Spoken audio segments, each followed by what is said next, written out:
Hello. We are here this morning. MU is absolutely ripping markets up, except for gold. Bitcoin did bounce a little bit on MU earnings, but MU is up to 1240s this morning, dragging everything else back up. We have other memory plays overseas going up as well. SK Hynix and Samsung did really well overnight after MU earnings yesterday, which was an absolutely blowout earnings. A lot of stuff happening. Spacex is back up to 160s. Feels good, man. Feels good. NASDAQ back up to 30,000s. Bitcoin still at around 61,230. Gold, again, the last time I looked was under 4,000. Yeah, it's still at 3,997. So gold has gone under 4,000 and stayed there. Bitcoin did react well to this. But yeah, a lot of stuff going on in markets today. We got PCE and GDP data going live at 8:30 Eastern Standard Time. And markets are kind of crazy today for the other reason. On the upside this morning versus the downside yesterday, a lot of fears have been going on in markets, but it looks like MU so far has propped up markets here. It has propped up markets. Let's take a look. Here is MU this morning. MU is at 1240s this morning, 1240. So pretty crazy move for MU. Big gains here, and we'll see if this holds. But yeah, some might say it's buoyed markets. Yeah, some might say MU did buoy the markets up. I'm assuming we're going to see interesting price action today. We did really well yesterday. We'll see if we can piggyback off of yesterday's green day into today. But yeah, so far markets are doing pretty good this morning, bro. Look at MU here, 1240s right now. That is a crazy percentage move relative to where it was yesterday at about 1,000 before earnings. But again, the implied volatility said we could see something like this, and they absolutely killed it for MU earnings yesterday. Like MU did really well. Really well. Let's go back into it. But yeah, MU did absolutely positively well. And it's honestly boosted everything. Gold's still under 4,000. Oil is at the lowest point since pre-Iran war. It's under $70 a barrel this morning. This is basically where it was pre-conflict. PC inflation does drop. It's expected to be a high, over 4%. SK Hynix ripped 12% overnight. But yeah, the prints were great. They showed revenue of 41.5 billion versus 35 expected, roughly up almost 6 billion better than expected. EPS for MU showed $25 plus versus 20 expected roughly. Quarter four guidance was raised dramatically as well, 7 billion above the previous 43 billion, and it's now at 50 billion roughly. For quarter four EPS guidance also 30 to 32 EPS versus about 24-25 expected. Record gross margins at 85% basically for MU, and quarter four guided 86%. We also had some good things from the call yesterday. Chip supply stays constrained through 2027 according to management. That's with HBM3E and HBM4 fully booked all the way through 2027. Demand extending into 2028 for HBM chips. 22 billion in strategic customer agreement deals. 18 billion in cash deposits. CapEx raised to 27 billion. Fiscal year 27 CapEx to exceed mid 40 billion range for MU. So MU did absolutely great from its earnings here, and it is up to 1240s this morning. Hit 1250s earlier. Really, round whole dollar number I'm watching for MU. But I do think this is kind of propping markets up right now. And this is good. I mean, we want to see this. MU, I would rather see MU kill it with earnings than, not do as well, obviously. Here's SpaceX, guys. SpaceX is up to 160s again. Hit 163s this morning. I believe the highs are 170s. It says it hit 225. Is that right? Oh, I guess it did. But yeah, SpaceX climbing back up a little bit, better than it was yesterday, at least at 140s. So SpaceX back up some. You can see hyperscalers not really reacting the best for Google, Microsoft, or anything else. But yeah, honestly, crazy earnings for MU yesterday. They're currently propping the market up. Micron print of the century is what people are calling it. MU is up 17% in pre-market. The Kospi index, which is South Korean, is up 5%. SK Hynix is up 12%. NQ is over 30,000. And this is all heading into GDP and PCE inflation data later. Let me say hello to the chat. Hello, chat. How are you guys doing this morning? Ava, Zeke, Soak, Proxy, Jonathan, Steve, Arcane, World. Good morning. GJ. Was scary holding MU yesterday, but held through the wild swings. Hey, good luck. Congratulations, brother. You did it. You held through that, and I'm guessing you're up big. Lucas, good morning, dude. Rooftop, hello. George, hello. Kaltenberg. Woot. Sorry if I'm saying that wrong. Bam Bam. Hello, sir. My dad's account. Hayes. Big Slump. Old Hack. Is that another George or the same George? I think it's the same George. Pew. Hey, what's up, dude? Good morning. Bobby. Hello. Nian. Good morning. D. Seton. Hey, good morning. DJ. I see you here. Good morning. Good morning. JS Meta. Good morning. Solar. Good morning. Alpha. Good morning. Dragos. Gamer Freak. Bald. Yeah, dude. Markets are Palantirs. Elseway. Good morning. Best X. Good morning. BlackBerry reported earnings up 8%. Charity and Grace. Good morning. Good morning. Ruin. Fate. Sam. Sultan. Mustang. Good morning, guys. Hey, listen. It is a interesting morning right now. Look at MU today, guys. Look at the NASDAQ. Good morning, everybody. Brit is here. Brit is here. Look at the NASDAQ, guys. NASDAQ over 30,000s today, man. Wow. Let's see. I'm watching that big whole dollar number of 30K, though. I think that's a big level to pay attention to. We also have the previous closing price almost exactly at 30,100 for the NASDAQ. So we're going to be watching that today as well. I start every single morning at 6:15 Central, 7:15 Eastern. What's up, Checkerboard? May. Hey, good morning. Baked. Took a break, but I'm back. What's up, Benji? Random. Memory Chads. Hey, yeah, they're here today, bro. NASDAQ is actually starting to dip down a little bit. I think it's on microscalers or hyperscalers. MU pulling back a little bit, but NASDAQ still technically green on the day. Hello from Australia. What's up, Richard? Daniel. Is it time to take a position in Palantir? I don't know, bro. I don't know. Palantir down to 112. What's the PE ratio now that it's this cheap? And cheap is relative. But what's the PE ratio now? I'll have to get a look at it. A lot of red in the last 2 days. Do me a favor, guys. Bump those like buttons up. Let's have a celebratory day for markets here today because SpaceX is doing better. MU is doing good. Hey, what's up, Tito? What's up, bro? Good morning, John, Britt, chat in America. Hello, America, and Australia, apparently, and everywhere else. England. Absolutely. Hello. Yeah, good morning, guys. Good morning. Wild day here. Again, wild day. Yeah, conflicting reports overseas about Lebanon is going on as well. Not really dragging markets down, though. Markets don't care at this point in time. We are up dramatically from all the stuff going on today. And, yeah. Again, Bitcoin did bounce back. Look at Bitcoin's bounce on this move here, right? So, look, here's Bitcoin. Here's where MU earnings came out. So, MU earnings propped Bitcoin up to a certain extent. Look at that. So Bitcoin rising here. It was almost under 60,000. I think it broke under there for a little while yesterday. It's back up to 61s here this morning again. So back up to 61,200s roughly right now for Bitcoin. Let's see if that holds. But yeah, we got some overseas stuff going on. Kalshi apparently is in talks to raise funds at 40 billion in valuations. I hear somebody talking about BB, which is BlackBerry here. Look at them up. Thanks, Charity. Yeah, I see Adobe has announced Adobe Firefly Foundry, a new offering designed to support enterprise organizations seeking greater control over generative AI workflows and brand-aligned content creation. I wouldn't be surprised to see them get even more deep into AI. I think that's the move if you're Adobe. Gold, guys, still breaking down here. Look at gold. Yeah, gold, I mean, pivot or fade, you know? Yeah, something. They better do something. Gold, still under 4K. This is really where we were yesterday, though, so this is not like a shock to see gold here. BlackBerry still exists. Are you guys bullish or bearish on the numbers today, guys? Bullish or bearish on the numbers? Bullish or bearish on Chevron? Well, I mean, it all has to do with the price of oil, but... yeah, I love this day. What's up, Sean? Yeah, it's a good day, brother. It's a good day. My system is calling a buy. I'm going to buy. I'm going to do a poll right now here, guys. Are you bullish or bearish on today? I'm going to say for equities, just to keep it easy. Are you bullish or bearish for equities today? Bull or bear? We'll do another poll closer to GDP and PCE. But are you bullish or bearish for equities today? Hey, what's up, Charlie Show? Go ahead. I was gonna say also, I'm pretty much always bullish on oil companies. It just depends on how bullish.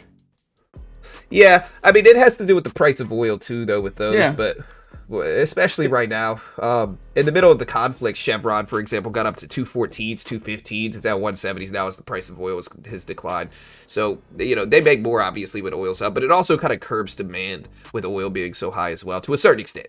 Yeah, bullish. it does, and it also raises production costs and stuff, so you got to take that into consideration. That's right. Wonder if the oil export was damaged. Bullish Micron, bearish rest of the market. Yeah, but Micron is kind of propping up the market here. Look at Nvidia. Nvidia is one of the things that is not getting propped up because, I mean, they are up, don't get me wrong, from MU earnings here, but not up as much as a lot of other stuff. They're only at $200 a share for Nvidia. And remember, Micron piggybacks off of Nvidia chips, and the chips that Nvidia produces, they need HBM, and so if it's sold out through 2027 and beyond, that can be kind of a bottleneck, so to speak. So it's something that, we should consider and watch and move forward. Do you think MU will get a new price target? Maybe. It's about to break highs. Unfortunately, I'm bearish today given the upcoming data and my jaded opinion on what big money does ahead of quarter 2 earnings season. When does quarter 2 earnings season start? Let me look. So I know we had MU earnings. Usually quarterly earnings season starts with, I would say, bank earnings first. So we got to look at when bank earnings are supposed to come out. Let's see. That's really what I consider earnings season starting for these. None. I'm going deep into next week. I see Nike Tuesday. Nike's not doing good either, bro. Probably be rotation. I see General Mills, others, LNN. So it doesn't look like we're getting any earnings until after the 4th of July. Not any major ones aside from Nike. So yeah, it looks like the earnings season, I'm sure the chat probably has already answered me as I'm digging through this. Pepsi, we get it Thursday, mid-July. I'm guessing mid-July. Delta Airlines, Fastenal, Aero. Okay, so yeah, earnings season starts really mid-July, July 14th or so. But look at the NASDAQ, guys. So the NASDAQ is actually falling down a little bit here, maybe going red on the day. It's up big, though, still over 30,000. Remember, we were at 29s yesterday. So the NASDAQ running up, yeah. We were at 29s yesterday. But again, guys, it is a big day. We'll see what we get today. But very important day. GDP and PCE inflation data. Those datas are expected to come in hotter than people want them to, of course. But I think with the decreasing aspect, of oil prices here, maybe this is not going to be as bad as people think. This one's for May, though, so this is a little delayed. This one's for last month, but PCE index expected at 0.5%. Core is what people pay attention to, though, and this also shows secondary effects of oil. Core year-over-year expected at 3.4%. Core month-over-month only expected at 0.3%. But again, year-over-year PCE expected at 4.1%. That kind of mirrors CPI, which showed up at 4.2% last time. So we'll see what yields are doing this morning as well with all the stuff going on here. So let's take a look at 2-year Treasury yields. Yields are basically where they were, honestly, yesterday. We saw some decreases in yields yesterday, but they haven't really moved up this morning. Maybe they're waiting on PCE and GDP data. We also have, again, the finalized version of quarter 1 GDP. A lot of people have talked about the U.S. entering a recession. And again, GDP will give us some type of some type of look at where we're at in that regard. So again, PCE coming out, GDP coming out, it's expected at 1.7%. Previously it was 1.6%. So it is expected to jump up. We also have durable goods and jobless claim numbers all going live at 8:30. So at 8:30, we got a lot of stuff to talk about. Now, remember, headline inflation is seen rising 0.5% and is seen in headline year-over-year expected to go up 4.1%. Previous was 3.8%. Core seen going up 0.3. Previous was 0.2. Core PCE year-over-year expected at 3.4. Previous was 3.3. Now, remember, after CPI and PPI numbers, Nick Temeros highlighted that MACE, PPI, and CPI in hand, forecasters expect core PCE to print around 0.35% in May, which would raise the annual rate to 3.4%. It would annualized 6-month rate would climb to 4.1%, highest since June of 2023. And these are after we've had pretty hot CPI prints. There's still risks ahead. However, if the talks continue and they continue to go well, we should be okay. But if talks deteriorate, If the conflict resumes or if the return of oil through Hormuz is slower than expected, we might still have risks in inflation data ahead. After the last FOMC, which was Warsh's first meeting, there's been added focus on inflation from Fed officials. The statement was completely rewritten to remove forward guidance, but it did stress that it will deliver price stability. Speaking about the Fed. But again, the updated rate projections and the summary of economic projections and the dot plot showed hawkish sentiment.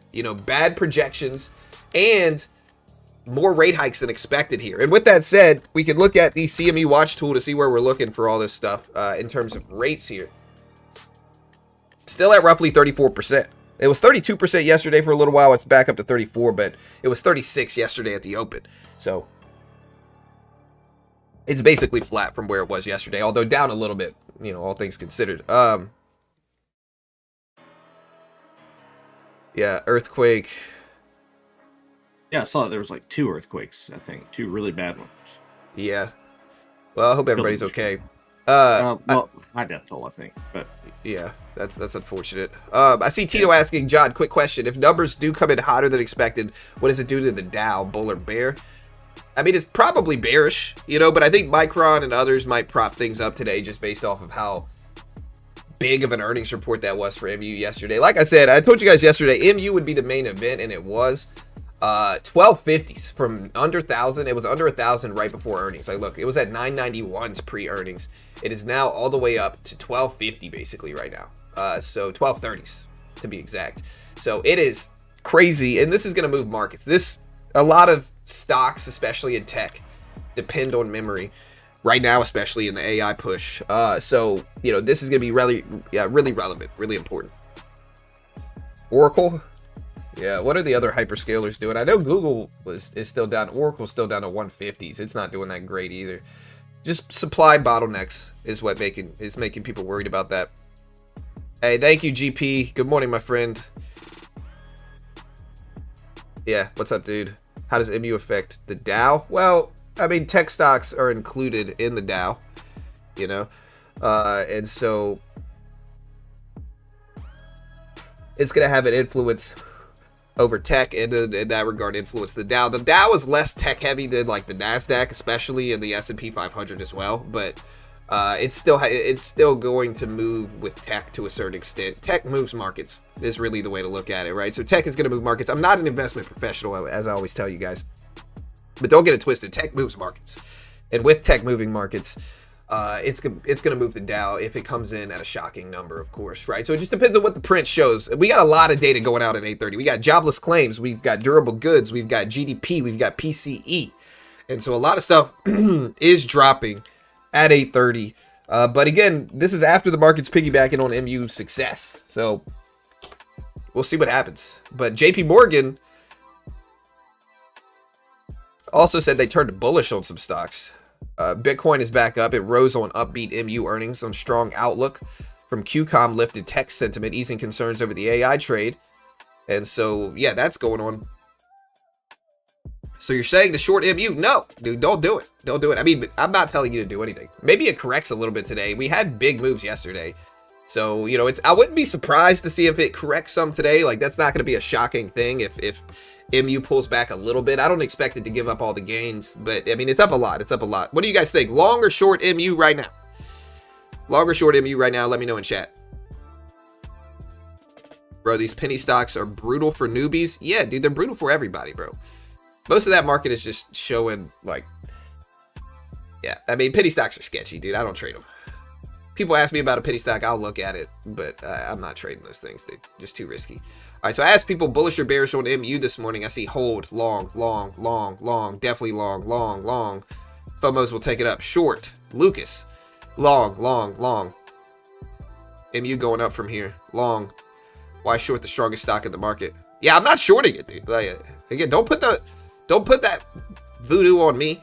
All right, I'm not shorting MU right now.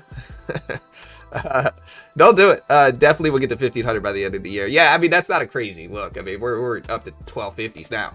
So, the data comes out this morning, 8:30 Eastern Standard Time. And remember, the new chair, Warsh, did stress many times in his questioning press conference that the Fed is committed to bringing inflation to target. So if the Fed is hawkish, markets might not like it. Markets might not like it. Although, again, though, most of the fears and inflation has to do with oil, and oil is back down to pre-conflict levels. Oil, if we take a look at it, guys, here's WTI, West Texas Intermediate crude. It is down to under $70 a barrel here, which is a win. That's a good thing. You want oil down right now. Oil's been causing the 4.2% CPI inflation and more. And so oil being down is optimistic. The longer it stays down, the better. We'll see what the Strait of Hormuz looks like and how things are getting through the Strait. But again, you got to remember, guys, oil is one of the single biggest things to watch with regards to inflation, and it is easy down some. So maybe we'll get less inflation concerns. Oil was under 60. You're going to have to wait a while for a dip. I bought more yesterday and more today. So you're saying the long oil? No.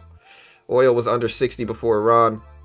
Yeah, in the 60s is good, though. I mean, that's a win for oil.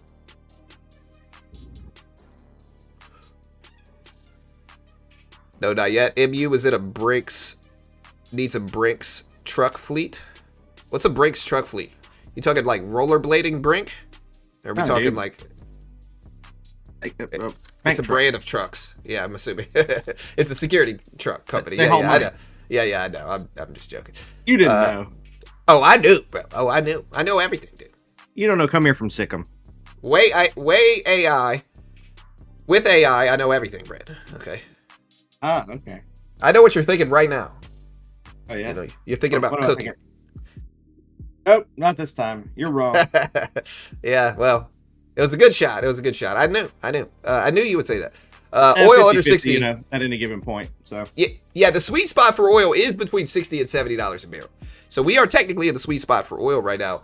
We'll see if gold gets brought back up here, though. Gold, man, under 4K, although it is kind of holding. So it dipped down to $39.75 yesterday, but it's still under 4,000. So oil is still a little sketchy. I checked the Strait traffic a few hours ago. Looks like boats and tankers are passing fine. Yeah, Strait of Hormuz traffic's getting better, and that's making people optimistic. It's one of the reasons, oil is fading down. Now, we do have some Fed members speaking today. We got Bowman, Williams, and Goolsbee. Bowman is a dove. Will give remarks on bank supervision and regulation. Probably won't speak about monetary policy much. But she is speaking. We also have Williams and Goolsbee speaking. I have to go see where they stand with rates.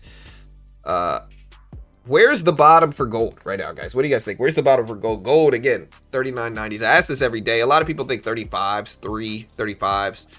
I don't know. Last I checked, it just broken under. Oh, it's back up, but it was briefly under 39.90s. Yeah, it's at 4,000 now. So basically 4,000. Brit's truck fleet. Yeah, not break Brit. Yeah, 2.5 thousand for gold. Again, if gold gets down to 2,500, I'm buying it. I'll buy physical gold too if it does that. But yeah, man. PCE inflation data today. A big day. Dude, I wish I had a truck fleet. You know. No offense, John, but if I had a truck fleet, I certainly wouldn't be here every morning. Well, dude, buy one. You know. I will. Buy gold, and in 10 years you'll have a truck fleet. Maybe. You know, maybe in 10 years you'll have a truck fleet. I'll share it with you. We'll call it Eastbound and Down Trucking. You know, Smokey and the Bandit. I like the name, dude. I like the name. Yeah, Oracle is down to like what, 112s? Or no, I'm sorry, 160s. Yeah, Oracle down to 160 right now. So Oracle seems cheap for a hyperscaler. Hey, what's up, Keo? Long John Silver. Yeah, listen, Silver also fading, of course, down to 57s right now. Silver seems pretty cheap relative to where it was, a year ago. So Silver a year ago was at what, 35s? It's now at 60s. So I mean, it's still up a lot in the last 12 months, but most metals are. Gold, with that said, did just break over 4,000. And again, SpaceX is climbing back up to 161s here. Nvidia, hasn't really moved that much. I see Nvidia static after MU earnings. It is static. $200 a share. Got up to 202s this morning. It's still green on the day. Its previous closing price is $199. But Nvidia not moving that much, probably because of HBM being sold out for an extended period. There's a bottleneck there. And Nvidia needs HBM to produce their chips. And so, yeah. I am bullish today, but I have only shorts. Well, figure it out, dude. Figure it out. I don't know what you should do, sir. Do me a favor, though, guys. While everybody's here, or while we are all singing Kumbaya by the fire, this fire right here, you know, hit the like button, guys. Hit the subscribe button. All right, don't make me sing it. Don't make me sing it. Sing it, John. No, I will not. You know, I will not. Yeah, we're only 96 likes. Come on, everybody. Yeah, we could bump over 100 real quick. Today is super bullish. Yeah, I mean, look, MU is helping a lot of things this morning. We were kind of scary heading into MU earnings. I was worried that if MU even had a slight slip in their earnings, markets would deeply negative react. And I think they would have if we had even a small slip. But no slips for MU. No banana peels, no slips. MU is killing it this morning. Up huge numbers, and justifiably so. I mean, their numbers were great. Their guidance was great. CapEx was good. Validated some of the memory runs that we've seen. But yeah, MU is up. Here's SanDisk. SanDisk is up to 2200s again. What's up, Z-Man? What's up, Alf? MU didn't help AVGO. I mean, it helped it. Not as much as people might want. I mean, it's still under where the highs were yesterday for AVGO. But AVGO is still at 380s. Down big from their earnings report a month ago or whenever that was. When was not a month ago? Almost a month. Yeah, like 3 weeks ago for AVGO. But man, MU has had a crazy wild swing here. The other thing, again, guys, NASDAQ is now back over 30,000, and 30,000 is right underneath us. We pulled all the way back down to the previous closing price and then bounced exactly at the previous close. And so if you do not watch the previous closing price on a chart, you're missing out on one of the biggest milestone levels intraday, because people pay attention to the previous close, the red to green level. And we're basically there now. Hey, artificial intelligence, my guy, thanks so much. I appreciate it. 7-7. Thank you, brother. Micron coming in like Superman, saving the market, dude. You know, one pump at a time. Get your mind out the gutter. Micron is saving the market. That was a heck of a way to put it. Yeah. What is your view on Oracle at current levels? Oracle seems reasonable here, but again, I have no idea with Oracle. I think Oracle's been volatile lately, but it seems cheap here. What's the PE ratio for? Also asked what's going on with IBM. Like, what is going on with IBM? Are they up or down? They're up. They're up pretty big this morning. Something happened this morning. Must have been some type of deal with IBM or something. Because IBM is up a lot. Let me see if I can figure out the IBM news. But yeah, IBM's up a lot. This looked to happen at like 4 a.m. market time. So I'm checking it now. Amazon tests new system for warehouse staff check-ins with labor costs. Yeah, it doesn't look to be specifically just from MU earnings regarding IBM. Sometimes I forget I can just Google things. IBM unveils technology for chips. Right. It says packs performance leap and uses much less power. So IBM debuted the world's first sub-1 nanometer chip technology. They unveiled tech for chips smaller than 1 nanometer and AI computing push. So yeah, more AI push, getting ready to scale quantum, people are saying. Yeah. So ridiculous. Some news for IBM. I like Google long term. I think Google's diversified, hyperscaler, you know, got a lot of different sectors of its business. I like Google for sure long term. Not telling you to buy it, not an investment professional, but I like Google, especially at the current levels. Although the only thing is the HBM bottleneck is the risk here, I guess, for it. But I do like it, especially at these levels.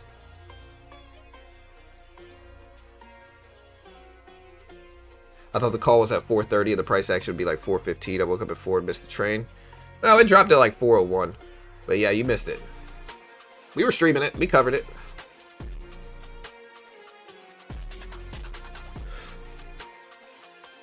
Yeah, NASDAQ's still dipping down some here. What's the play right now?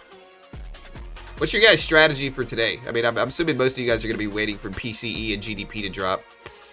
But yeah, Micron, again, helping markets this morning, for sure.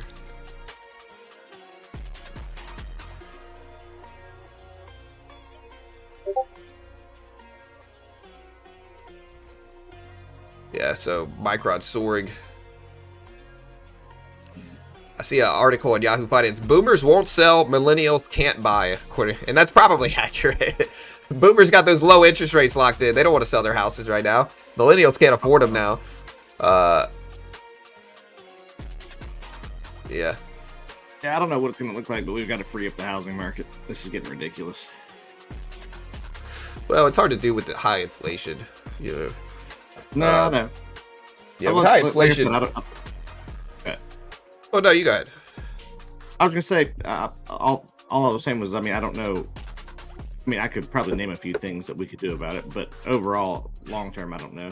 Well, we should lower interest rates. Yeah. I mean, we should lower interest rates. I mean, I'm not saying we should. If inflation starts to settle, I think we should. We've also got to start building new houses. Right. Well, the real problem is that interest rates for mortgages were very low for like 20 years. You know, like 20 years since 2008, interest rates were, you know, very low for a while. Even before that. And so markets got really used to like 2%, 3% interest rates. And then the hawkishness of 2020 happened, or 2022 happened. The high interest rate environment, the raising of rates, you know, to try to combat the inflation we got from 2020. And so since then, the housing market's been in kind of a rough spot, just because, you know, people were so used to paying and locked into mortgages. Just like, that's the big dynamic to understand, is that they're locked into mortgages at 2 or 3%. Are you going to sell your house at, you know, with a mortgage at 2 or 3%? And instead take another mortgage for another house at 6, 7, 8%, most people are not going to do that. And so what it causes here is it causes housing to be unaffordable. You know, nobody wants to sell their current mortgage. Nobody wants to get locked in a new mortgage at 6 or 7 or 8% at these high numbers, right? So that is the kind of the issue here with housing right now. And again, prior to the conflict, I would have said, you know, let's cut rates, let's bring them down. It'll take a little bit of time. Yields are going to influence things, but we'll have to wait for inflation to get back under control to really focus on housing. And I think they're going to be like that as well. I think they're going to wait for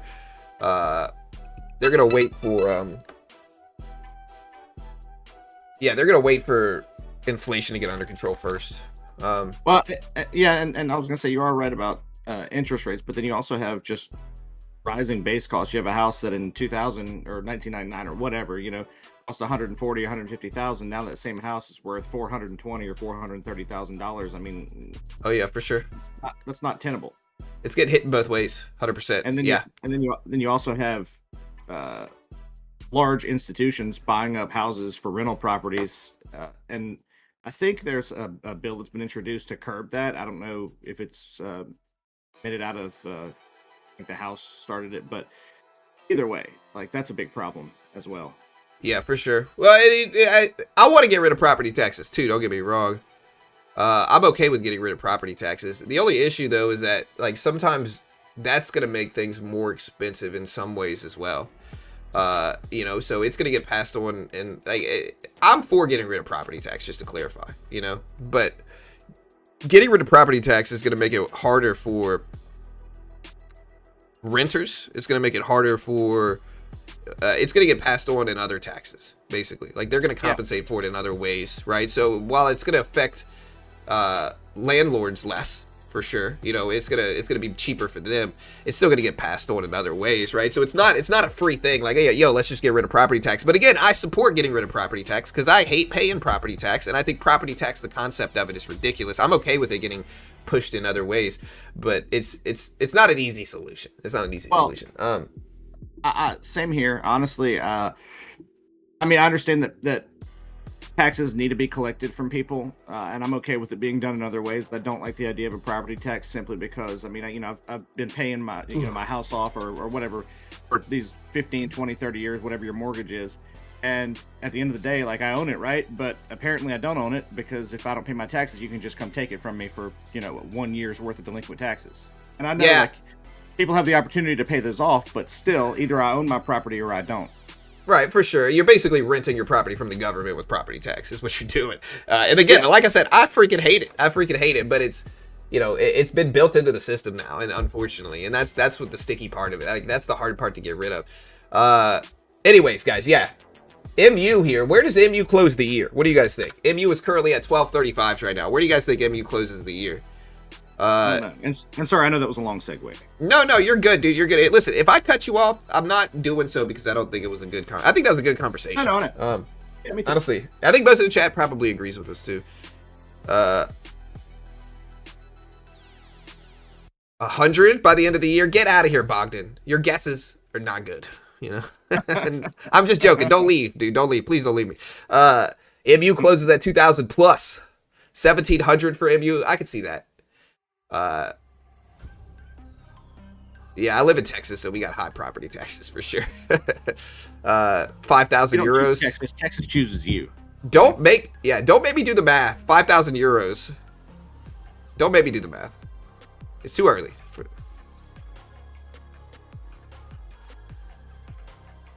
I do not leave. One does not just leave the beginner trading stream. Gold to 3,000. I'm buying gold at 3,000. I'm buying it at 2,500 probably. 1,500. 1,512.58. What a very, very specific number, Amber. Amber's access 1,000. Right, you know? That's what it seems like to me. $1,512.58. Amber says, or Zach. I don't know if you're Amber or Zach. Amber, Zach, Lawhorn. But whichever one you are, great guess. Great guess. It's not your property tax. Package is worth. They're telling me it's my electricity bill, dude.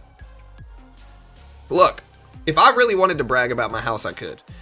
One thing I will say is the electricity bill is usually elevated versus normal electricity bills.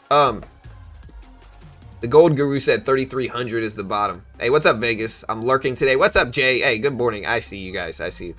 John, can you explain like you're talking to a 5-year-old? What's going to happen if data comes in stronger or weaker?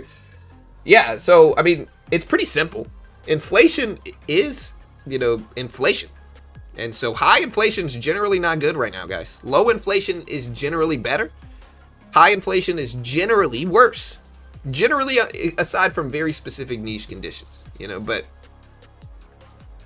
low inflation is probably going to be.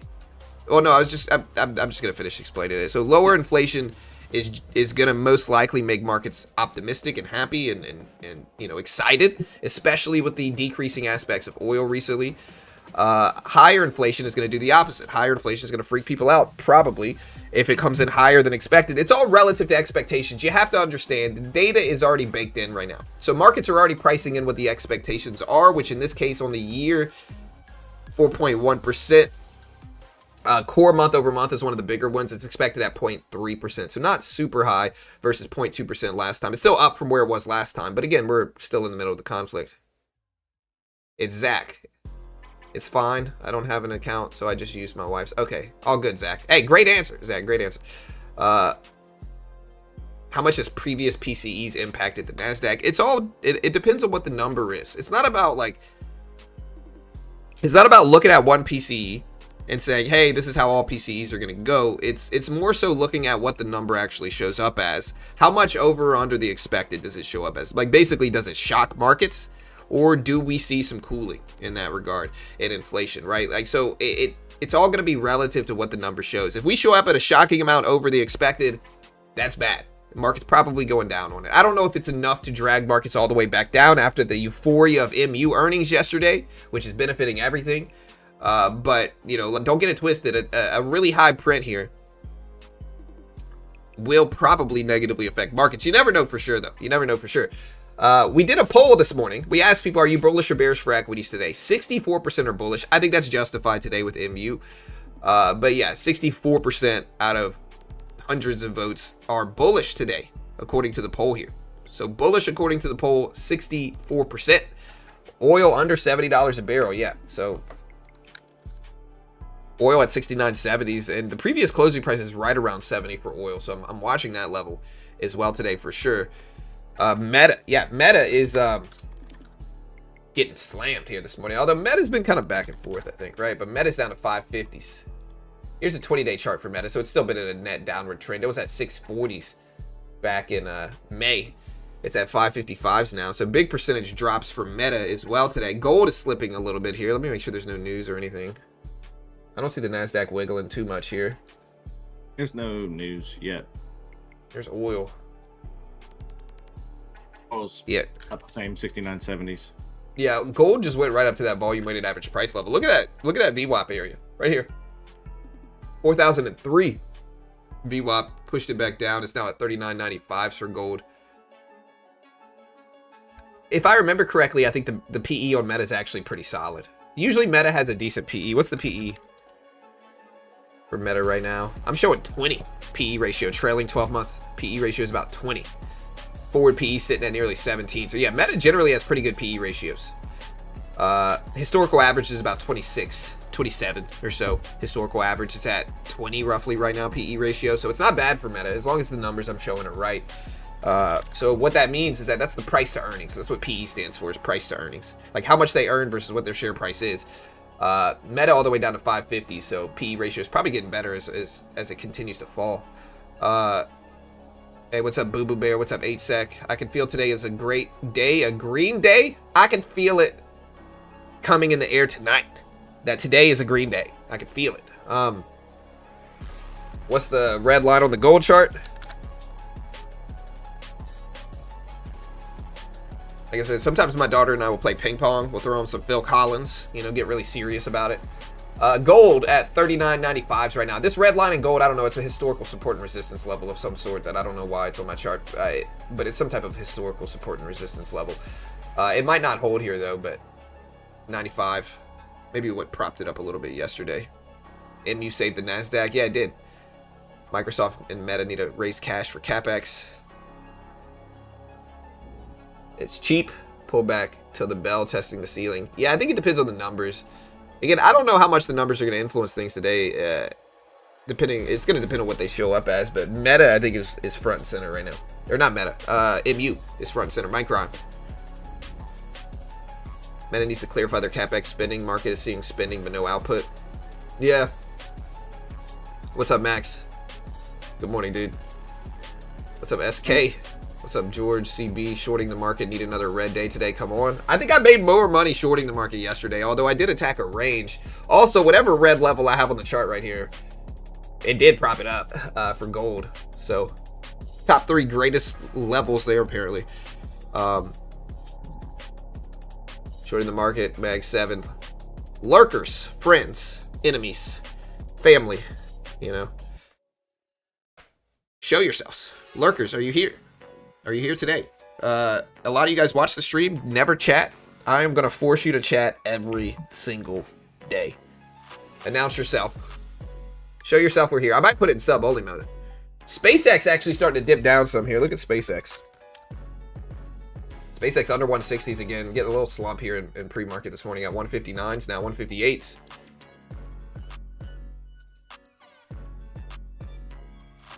Lurker, what's up, Conrad? What's up, Pooria? Hopefully I said that right. What's up, B? What's up, Eagle? I see you guys. I see you guys. I'm always here. I'm always lurking. Force me, John. Dude, I don't need to force you. You're here every day, Bog. Terrible answers to questions, but you're here, dude. I'm driving, dude. I know money. Listen, I know, dude. I'm sorry. Lurking. What's up, Molly? What's up, Michelle? Hey, good morning. John Geron. Good morning. Hey, what's up, Ed? What's up, Chef? Microsoft thinking about bankruptcy. I heard, nah, dude, Microsoft's not going to go for bankruptcy. Not, maybe a reorganizational bankruptcy. I don't think it's going to do that either, though. Leave us alone. I'm sorry, guys. I'm sorry. I'm working and lurking. Honestly, that's the new catchphrase, I think. Regular listener, but lurker. Thank you, Andreas. I appreciate you guys. Certified lurker, Raymond. That's cool. What's up, Ryan? Yeah, you gotta stop bullying people, John. I've noticed you're always telling us, look at this, check out these numbers, join the chat. You know, I mean, like, yeah. Brent, I'm gonna let you finish. Brent, I'm gonna let you finish. No. Go ahead, dude. I'm finished. Okay, I don't have anything to say. I'm just bullying you. You know, as a bully. Always telling everybody what to do. You know, we can look at the charts if we want to. Yeah, I know, dude. I know. I'm sorry, guys. I'm sorry, dude. I didn't mean it. MU, guys, at 1220s. Still fading a little bit here. It's up a lot, though, dude. I wouldn't be surprised to see MU drop a little bit today heading into the opening bell, just because it's up so much. It might, I think it'll continue up long term, of course, but I wouldn't be surprised to see it drop just a little bit. Just on profit taking, I think, you know, people are up big from earnings. I think a lot of people probably gambled on the earnings yesterday. A lot of people even in the chat were like, yo, I bought up call options before this earnings report. But momentum could also pick it up and just rip over highs and all that stuff. So lurking while welding. That might be a bad idea though, Chris. Don't do it. Don't do it. I'm gambling on Bitcoin price. Keep lurking till I'm rich, so forever at this rate. Unhinged, that's okay. You know. You're rich in love here at beginner trading. At open, it will drop, but it'll push up. Okay. Really a conflictory answer, but that's okay. I bought NASDAQ yesterday. Best trade I've ever done. Hey, good job, Gump. Yeah. You know it. Yeah. Get rich or die lurking. Yeah, that's right. That's right. You are not sorry. Yeah. Using leverage Also, from a leverage ETF is crazy. Yeah. Lurking while welding might be okay. You know, I mean, my grandpa used to smoke under his welding hood while he welded. I mean, I don't know how he did that, but he did it. So basically, you're saying it's okay to run with scissors. Is that what you're saying? That's not what I'm saying, but That's, you know, that's what I heard, bro. That's what I heard. But I think people are free to do what they want. I'm just not endorsing it. John is the type of guy who wears his Mickey ears 2 days after getting home from Disney World. Just to make sure everybody knows, I just went to Disney World. Yeah, that's for sure. Did you know I went to Disney World? You know, I'm gonna wear them to jujitsu. You know, and see how. Yeah, you know, intimidation. Lurking with coffee. I'm trying to drink my coffee. Honestly, I woke up at 3 a.m. last night. We got a bunch of contractors at my house today, and yesterday, and the day before. AC went out, and honestly more. Carol has asthma, so she woke up coughing last night at like 3 a.m. And so I got up, and then adrenaline hit because it was stressful, and I was able to go back to sleep, but not well. You know, not well. I want to see some green today. Getting hammered in half my stocks. What are you short right now, bro? What are you holding? You holding hyperscalers, maybe? Look at the NASDAQ real quick. Hold up. Let's look at the NASDAQ. NASDAQ up to 30,158 right now. 30,158. It's getting a big volume jump here at 8:05. Let me check news, but getting a volume jump. Dollar rises to near 2-year high. What's the dollar doing today? Dollar up to 101s. Bank of America defensive could shine.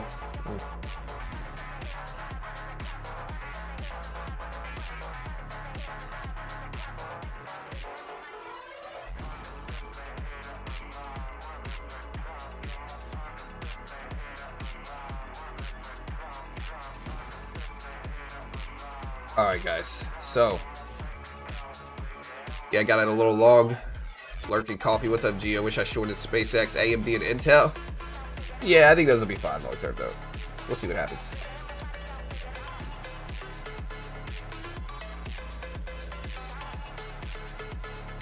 Yeah, Rubio spoke earlier about Iran, but I don't see anything coming through the tape here. There's the dollar. Yeah, Rubio's been talking all morning, honestly. Yeah. Yeah, about geopolitics. I don't think it's moving much, though, to be honest here. I think markets don't care anymore. It's not right now. Yeah. Netflix must be a good buy. I bought Netflix not that long ago. I'm down on it, though, from where I bought it. But I still think it's cheap here. I think, again, unless we start to crash, like, unless market goes into full bear market crash mode, I think these are pretty cheap from where they could be. Hey, what's up, Was? Netflix must be a good buy. Out of my long at 30,160, 2 minutes for the 2 minutes done for the day. As long as you stick to it. As long as you stick to it. Lost 5,000 in gold. Wiped my account. I'm sorry, Rick. That sucks, dude. Yeah, the bill is not low, Chris, for what's going on. Yeah, Netflix looks decent. What's up, Chef? Hey, what's up, brother? All right. Listen, guys, we have 22 minutes until PCE and GDP data goes live. 22 minutes until PCE and GDP goes live. We'll see what it looks like. But we do have data releasing in 20 minutes here. Again, do you guys want to buy or sell ahead of this print? I don't know. I think this is for May data. I think GDP is relevant as well. Again, a lot of people saying we're currently in a recession, or we're not currently in a recession, but we may be heading for one this year. I think this data is interesting. And then remember, guys, next week we do have payrolls, non-farm payrolls, unemployment next week. I think the GDP data is expected to jump up a little bit. This is the final revision. So the way GDP works is they do one a month. So they do the initial estimate, which is the most variance heavy one, right? Because it's the first time we're seeing an estimate for that quarter. Second one is the second revision. Third one is the final, or third revision. It's the finalized version of GDP, basically coming out today for quarter one. It's expected at 1.7%, under 2% GDP still, but that is coming out today. So we'll get a little bit of a look at GDP. And again, we're going to get a look at inflation simultaneously. So NASDAQ is green on the day, obviously, from MU earnings. Very green in the last 24 hours. It was down big ahead of MU, but MU is buoying the market. I made that up, guys. I said that. But MU is buoying the market here a little bit with the crazy gains. And again, MU, just to recap, killed it with earnings. Great numbers. Raised guidance by big margins. Way better than expected revenue. Good EPS. HBM demand is high. CapEx is going up. Good forward projections. Just a lot of good stuff for MU earnings, and it's up to 1230s right now. So Nvidia's kind of static. Somebody said it earlier. That's a good word for it. It's static. It's not really moving much. Yeah, but they're going to get that eventually, Clayton. They go through cycles in terms of content for Netflix. Like, they'll have a good show, that show will end. They'll have another good show, that show will end. And so they just go through cycles, my friend. All right, guys, 20 minutes until PCE inflation data goes live. 20. Let's see what we get. Does it affect Bitcoin? Yeah, Bitcoin wants easing. It wants low interest rates. It wants low inflation is what Bitcoin wants, right? So Bitcoin will move from it. Bitcoin has been following the rest of the market. Even if we look at Bitcoin right here.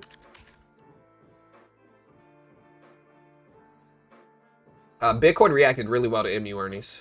You know, MU earnings dropped here. What was it? Right here. So MU earnings propped Bitcoin up.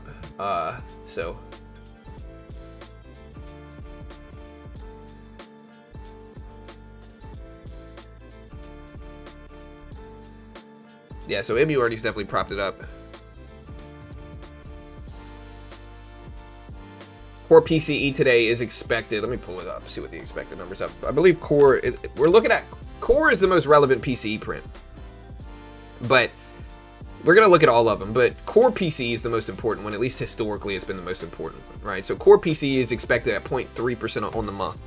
So 0.3%. Last time was 0.2%. So we're seeing some secondary effects. Secondary effects of inflation, meaning like core excludes energy. But even if it doesn't include direct energy prices in like oil and gas, we're still going to have secondary effects of high oil and gas prices, right? Shipping is more, airlines are more, so forth. So the secondary effects aren't too bad. We're at 0.3% expected today. Durable goods also expected at 0.5%. GDP again expected at about 1.6, 1.7%. Quarter four was 0.5%. And so, yeah, I don't think we're hitting a recession this year unless we start to see some deeper weakness. Jobless claims, speaking of jobs, is how many people are filing for unemployment week to week. It's a more real-time look at jobs. We get that today as well. Last time was 226K. Today they're expecting 225, roughly in line with what it was last time. And yeah, we'll see what numbers show. Headline PCE is expected at 4.1%, which again does kind of mirror CPI inflation. But again, oil has been dipping some. So we have seen some contractions in oil prices here. So do you still not like Nike? Yeah, I mean, Nike's long term. Like short term, it might keep dipping. I don't know what it's going to do, but I'm probably just going to hold it Nike long term. Nike's not going to go out of business. It's not going to struggle that deeply in that regard. I think Nike's probably cheap from where it's at now. I think there's a lot of markets that prop Nike up also that, we're going to start seeing money flowing in as well eventually. So I like Nike here, but I'm not an investment professional. I have no idea what it's going to do. You think PCE is over expected today, but first 15 minutes goes high and pulls back afterwards? Yeah, maybe.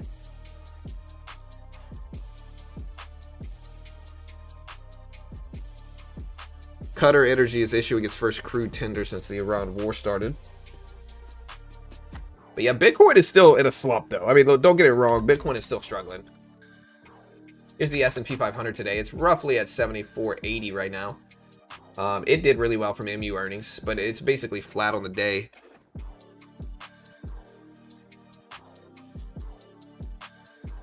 Micron is still bull trapping. I don't know if it's a bull trap, dude. It's up a lot.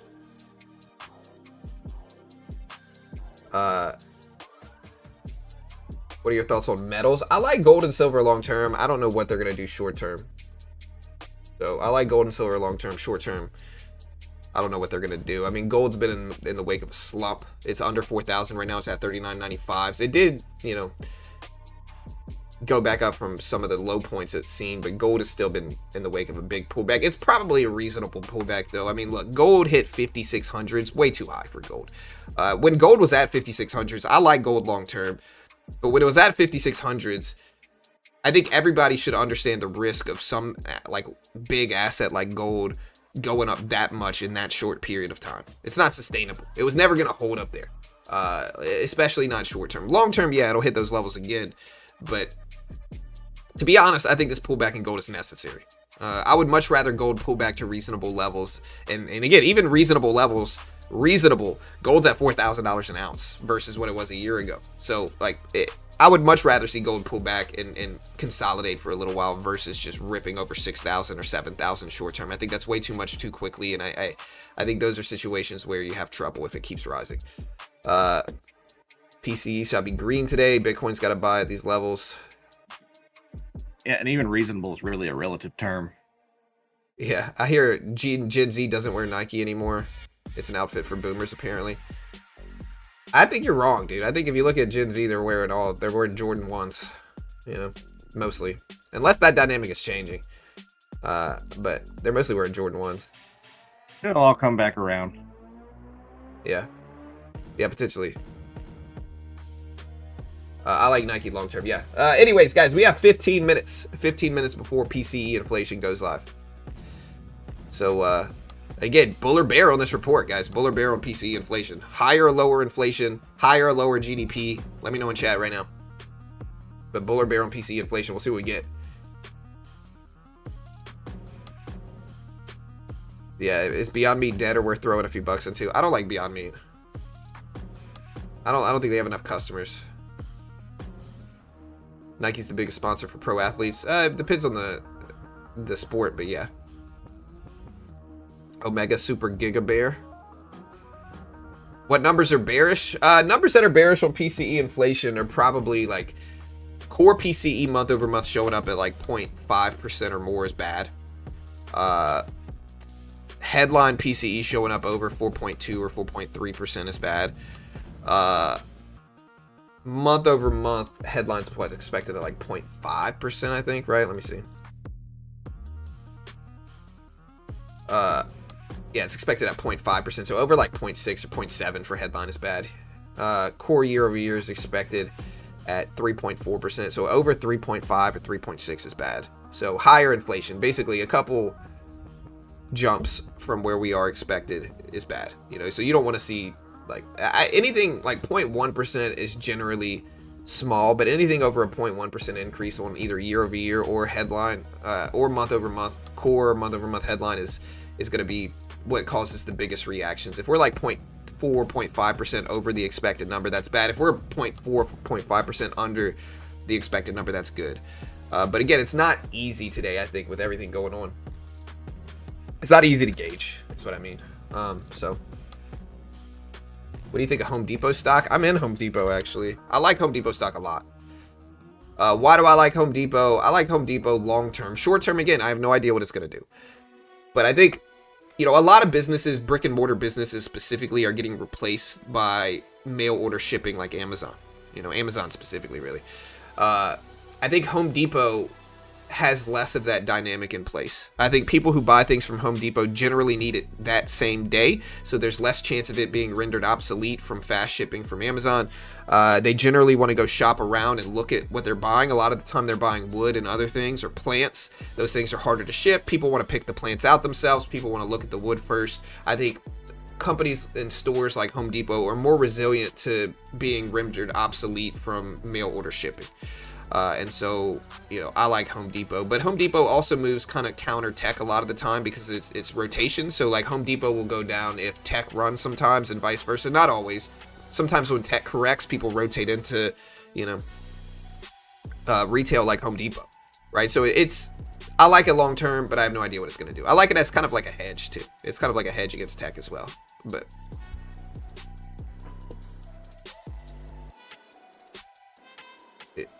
Nike dominant sports brand in a fragmented market. They own it. Yeah, for sure. 100%. Yeah, all good. Again, not an investment professional. I don't know what we're going to get. Not an investment professional, but yeah. All right, guys. PCE inflation drops in 11 minutes. 11 minutes. Did I ask people, are you bullish or bearish? Always bear. No, the Fed chair doesn't speak before numbers. Bull. Of course, PCE will be at expected.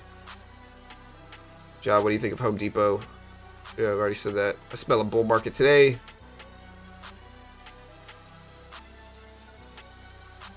Your red line is still holding for gold? Yeah, it is, dude. Honestly, I don't know where I drew that red line, but this is why I leave lines on my charts most of the time. Is because I don't know where I drew this red line for gold. It's not at a normal spot I would draw it, but I did draw it. This is a drawn line. I put this line up somewhere along the way, and you can see today for gold, it might be the greatest red line anybody's ever seen today, so far at least. 39.95. Multiple confirmations in that line. Gold is back over 4,000 as well here. So, but here we go. We got 10 minutes, chat. 10 minutes.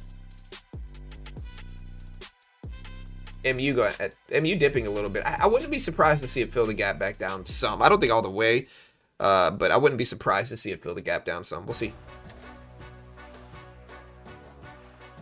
Apple, Amazon, all kind of red today, but Meta, Microsoft. Yeah, MU's kind of propping the market up. SanDisk.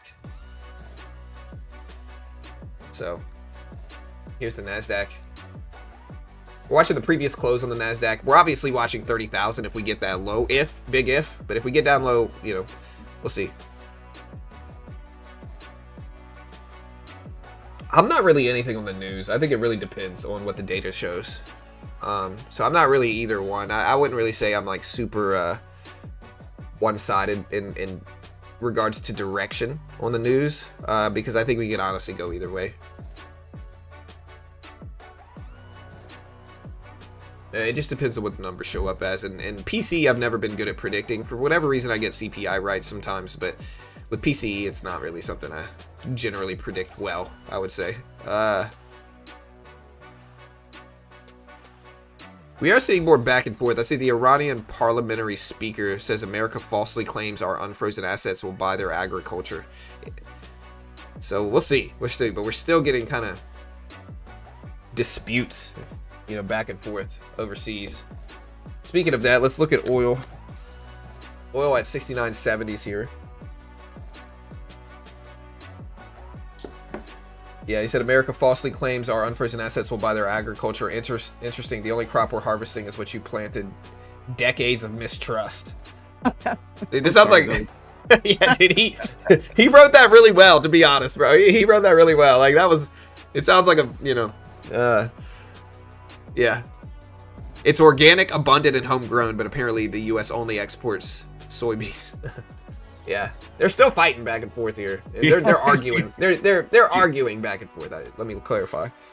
But only exports GMO soybeans, broken promises, and trash talk. Jeez, dude. Whatever. Yeah, dude. Escalatory, man. Escalatory. After MU earnings, people would be ready to go more risk on, but again, waiting on PCE green. Maybe Max. Maybe they're waiting for PCE and GDP data to come out. It's definitely relevant right now. So it's definitely relevant. I just appreciate the drama of that statement. Yeah. I agree. I mean, I know this was a few topics back and a few minutes ago, but I agree with you about Home Depot. Like, I'm not worried about it going anywhere. I mean, a lot of shopping for tools and parts and stuff is done online, but there's something to be said for, you know, like you're in the middle of a project and turns out, oh, you don't have this or you need that. Right. And just being able to run to Home Depot. And 100%. Also, I agree with whoever in the chat said Home Depot is better than Lowe's. I don't know why, but I do like Home Depot. It absolutely is. It's got the nostalgic factor, in my opinion, too. You know, like Home Depot. I think Lowe's just has too many fans. Bothers me. Yeah, that's true. If you had good earnings and much higher expectations, it might hit 1600 soon. Yeah, a lot of people thought we'd close the year over 1600. We'll see here today, guys. We have 7 minutes until this report drops. PC prediction, John. How will gold react? I really don't know. Gold wants lower yields, so low inflation is good for gold right now. And so gold's probably going to react more than a lot of other things, depending on what the numbers are. Because again, gold is fearing high yields right now. High yields means more people buy bonds because yields are higher in bonds, and less people buy gold and Bitcoin and more. So gold and Bitcoin kind of have the same dynamic where they want easing, they want lower yields. To be honest, though, some of these assets have been falling regardless of what anything shows. Like yesterday, we had lower yields; they still dropped. So we'll see. But I think inflation all around is relevant. GDP is relevant as well, but inflation is all around pretty relevant for things going on. Yeah.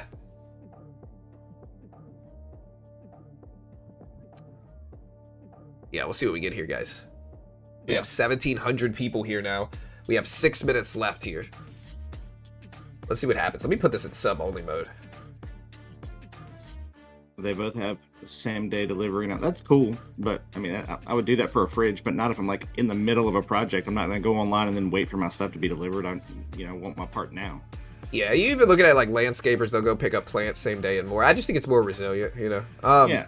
Like I said, if you're ordering a fridge, sure, same day delivery is fine, but not when you're in the middle of working on your sink.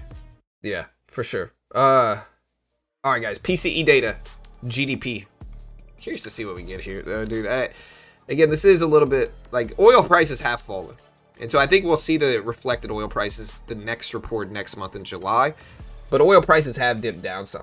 Again, oil under $70 a barrel right now, and this is all relevant to inflation. But yeah, 69.80s for oil heading into PCE and GDP data in exactly 5 minutes. Also, guys, make sure you hit the live button next to the play button. Put it in 2x speed. Catch up to the stream. We appreciate it.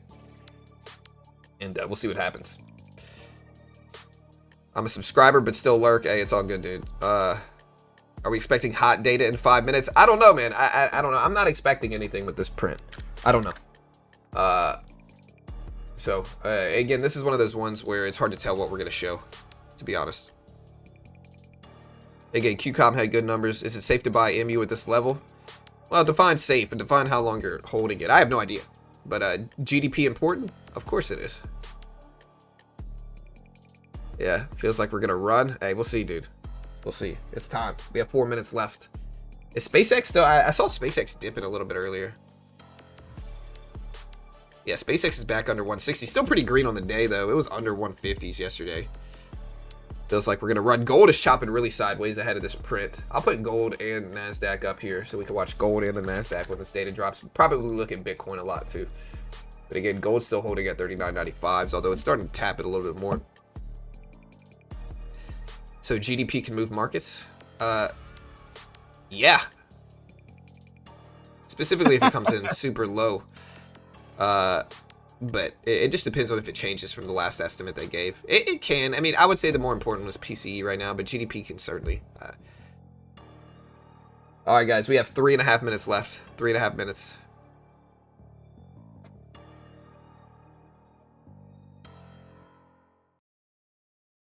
Hit the like button. Put it 2x speed. We appreciate it. I want 38.80s for gold. All right, here we go. Magic work, man. Do it now. Yeah, do it now, guys. Do it now. Here, guys. Gold at 995, 994s. NASDAQ at 130s here. We have 3 minutes exactly. Powell wants to save the market. Yeah, give me your last minute predictions here. What do you guys think? We will run. I hope we do. I mean, I generally hope markets go up. You know, you get people that kind of tie themselves to a thesis and they refuse to break from it. But I want markets to go up. Don't get me wrong. People call me a perma bull. I am perma bull long term. I think you kind of have to be, depending on what asset you're looking at. But probably flat bull. All right, here we go. 2.5 minutes here, chat. 2.5 minutes. Again, GDP expected at 1.6%, 1.7%. Depends on which one you look. Durable goods expected at -5%. Last time they were very positive. Jobless claims, again, real-time look at jobs. 225,000 expected. PCE inflation expected at 0.3% for core month over month. 3.4% for core year over year. Headline expected at 4.1% year over year. And 0.5% on the month. But we'll see how choppy markets get ahead of this report. 2 minutes left. 2 minutes left. Here we go. Nasdaq and gold dropping is my bias. 3.5% definitely getting pasted. Probably coming in flat, though. We could come in flat. I mean, just for it. Yeah, I hope we come in low, obviously. But I think flat might make markets go up, too. It just depends. It depends on how flat and really what we're looking like. All right, guys, we got a minute and a half left. A minute and a half left. I love gold. I love gold, too. Yeah, a lot of data. We got durable goods, GDP, PCE, jobless claims, all going live in about a minute and 10 seconds. So we got a lot of different releases. We're going to cover all of it live here, but we got a bunch of different releases going live. All right, guys, we have 1 minute left.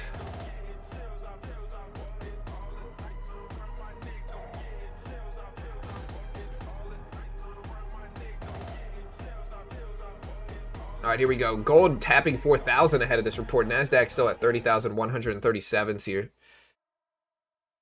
Here we go, guys. Remember, hit the live button, put it in 2x speed, and I should be pretty latency free.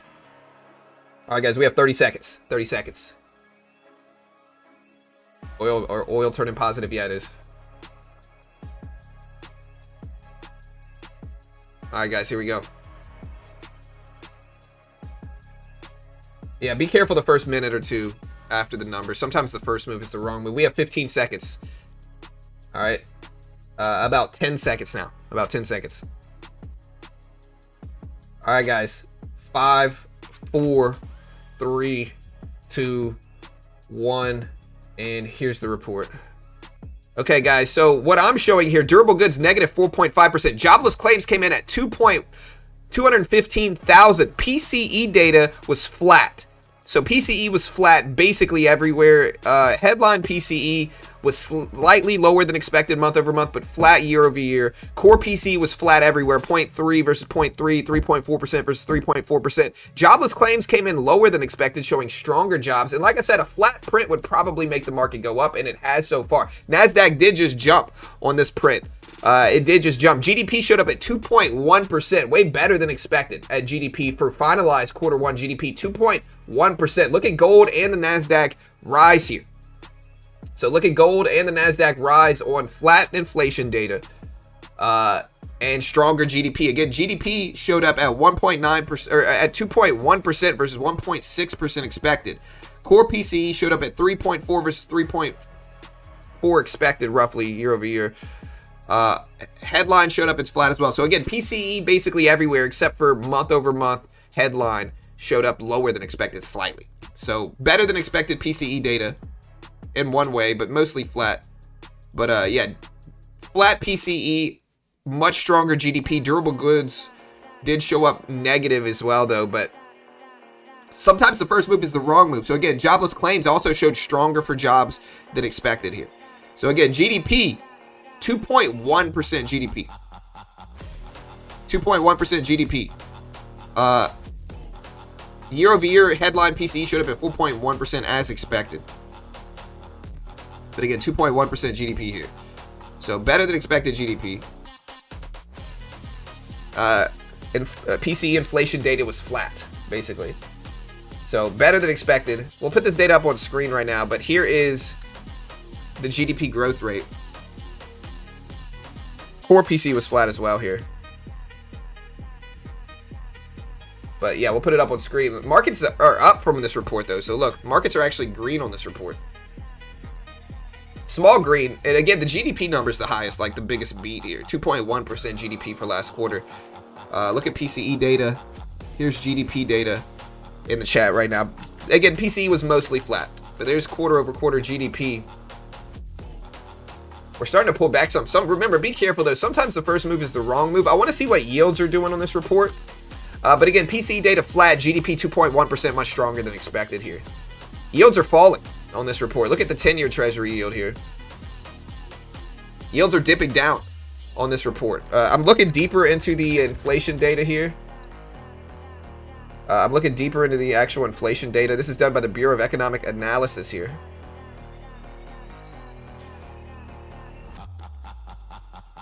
But again, in financial, we're going to look at some of these price points here for PCE data. But, yeah, I'm going to pull this up here. Give me a second.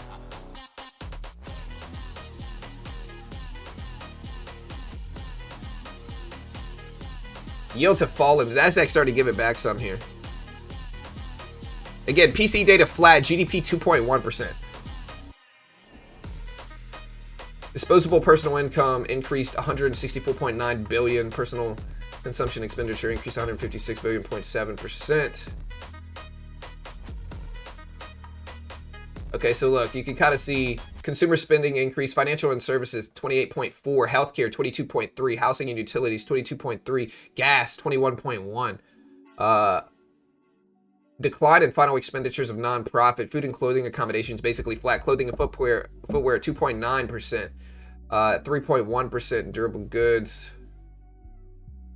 So interesting here. Yields have fallen on this report though, and markets are going up. So markets are interpreting this as a bullish print here, guys. So markets have interpreted this as a bullish print. PCE came in cooler than expected, 0.4% on the month versus 0.5. Everything else was in line. It's a good disinflation signal here, right? Like that's probably why markets are reacting well.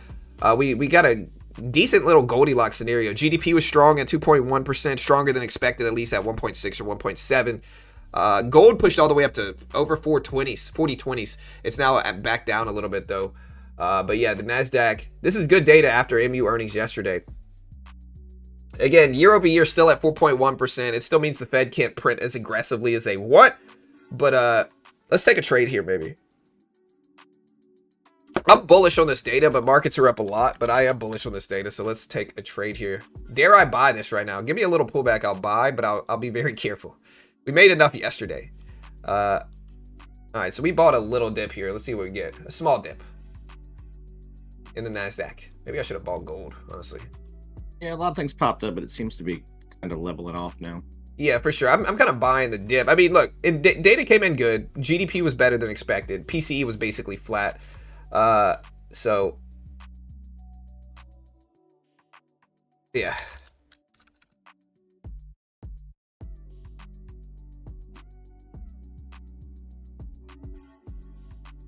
All right, so I bought this little dip. I might add a little bit more on a pullback here, but I think this is good data. I think this is good data. So we'll take a little bit of risk here. We made enough yesterday. We'll take, what, 6 contracts here and take a little risk on this report, see if we pop higher. There we go. All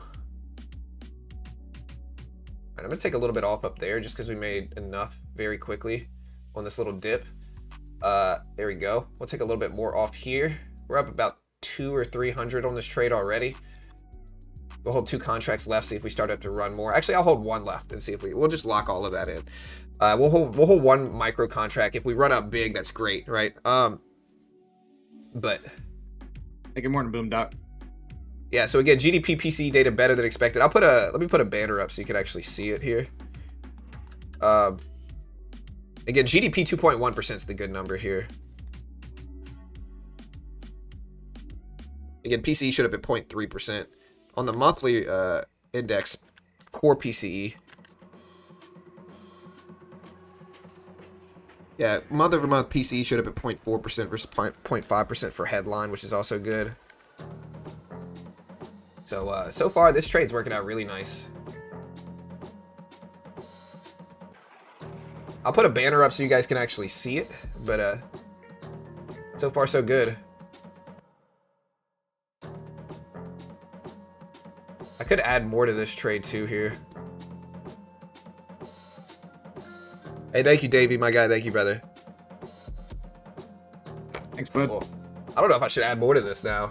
I'm going to sell right here, I think, and get out. I think that was an easy bounce. I think the data was good. PC was flat. GDP was strong. Jobless claims were low.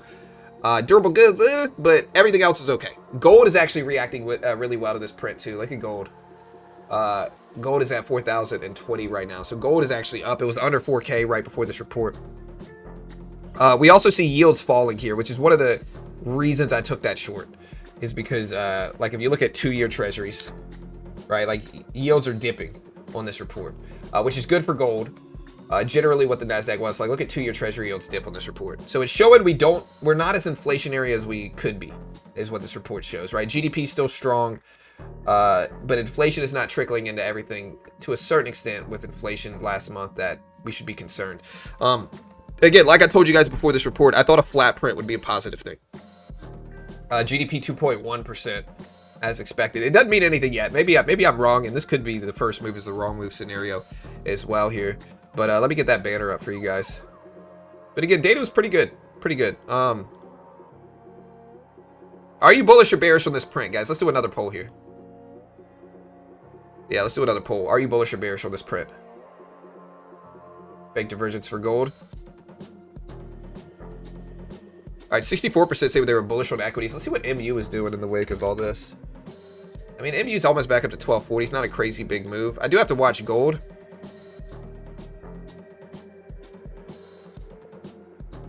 After the recent release of GDP and PCE, are you bullish or bearish? Vote on the poll. Let me know how you feel, guys. Yeah, right now gold's climbing back up near 420s. Yeah. Yeah, here's gold. Gold up to 4,017s. So, good news is bad news in interest rates. Yeah, but lower yields means markets are interpreting this as lower rates, if that makes sense, right? It's because inflation was in line. It wasn't as bad as it could be. So with inflation in line, you know, well, we still can't cut, but it's maybe pricing in less rate hike odds. Yields are falling, 2-year yields specifically, and 10-year yields. So that's what markets are pricing. And again, it's still really early. But flat PCE data, I think, is good. We'll see what it does to like the rate hike odds. Rate hike odds are still around 35% for this year. That will have higher rates at the end of the year. But so far, so good for NASDAQ and gold here. Not a crazy big reaction, but we're at 4,013s.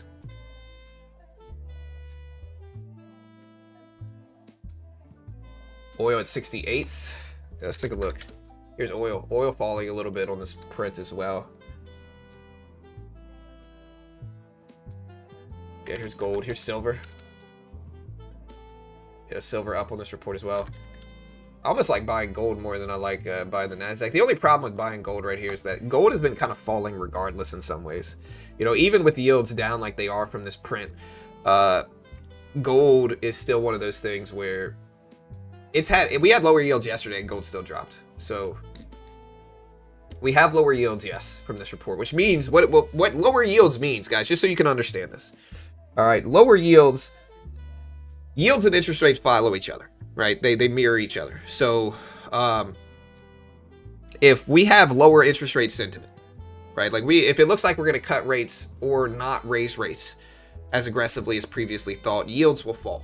Okay, like that's what we're seeing from this report. So we see a dovish reaction in yields from this report, from inflation being in line, is what this really is, and lower than expected on one metric, month over month.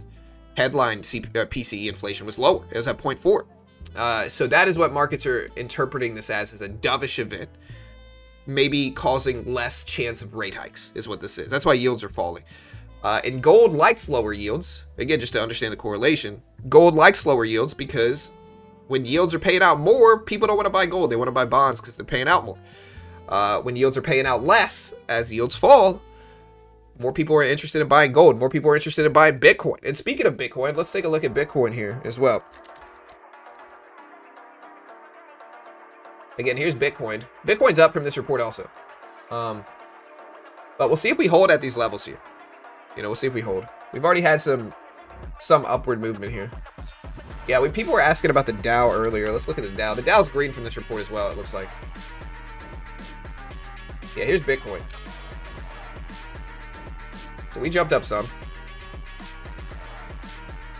Fake out too. This is a fake out? Maybe. It could certainly be a fake out. What's up, Bull? What do you think is happening with Mag 7? I think we're seeing hyperscalers dip, is what we're seeing from supply bottlenecks. Gold about to go green on the day, or at least try to. Gold at 4,015. Where's the previous close? Yeah, gold technically green on the day now, up to 4,020. NASDAQ starting to jump back up too.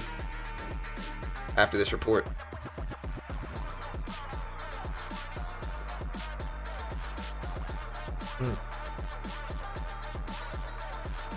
Also, guys, if you haven't already, check out Lucid, Tradeify, Take Profit, Apex. Apex has 5-pack bundles right now. You can get 5 accounts for $85, $17 each. Lucid has end-of-day drawdowns and everything, lightning fast payouts, and ultimately, the Lucid Flex account's the single best account to get funded in. The most free rules. Once you're funded, there's no consistency rule, no DLL beyond your initial trail. So if you want to help support your boy here, I'll do the shameless plug, my first plug of the day here, guys. Listen, I just like helping people. I'm not here to make money. You know, I would never do this to make money. But if you want to check out my sponsor, check them out right now here. Here's the link. Great way to help support the channel. My affiliate, I should say, not a sponsor. My affiliate. I appreciate the love, guys. Obviously, I'm biased in their favor. But yeah. Oil dipping down a little bit. There's the link. I'll pin it to the top of the chat. Coupon code BGT will get you the max discount. Gold up to 4,020. 4,020. No increased GDP bet. Yeah, GDP at 2%, 2.1%, way better than expected by a big percentage. That's probably another thing. Again, it's kind of like I wouldn't say it's the most Goldilocks situation we could be in, but it's definitely somewhat of a Goldilocks situation. We got good PCE inflation, low PCE inflation, and strong GDP and lower jobless claims. So strong jobs, strong GDP, lower inline inflation. And I think that's a pretty good situation. I think that's why markets are up. I think my bias is going to be bullish today. But again, I also think MU is propping things up so much and hyperscalers are down to a certain extent where we could see corrections, gap fills on the downside today. So like that's certainly a possibility just based off. I still think they're going up long term, but I think we could pull back a little bit, just fill some of the gap because again, memory is mostly propping up the market overnight. Hyperscalers are worried about bottlenecks. And so yeah. But I think this data is good. I think this is good data. Gold prices are up because yields are falling down. Markets have interpreted this as a dovish event, and yields have fallen. And so here are yields since this data release. Look, the data came out here. Look at yields fall, right? So this is interest rates, basically. Yields and interest rates correlate. So this is interest rate sentiment falling, like people pricing in. I don't know if we're going to have lower rates by the end of the year, but maybe less odds of rate hikes is what we're going to see on the tape if yields continue to fall. So, yeah, Bitcoin it's trying. It's trying. Gold is now technically green. I see someone asking what Ethereum is doing.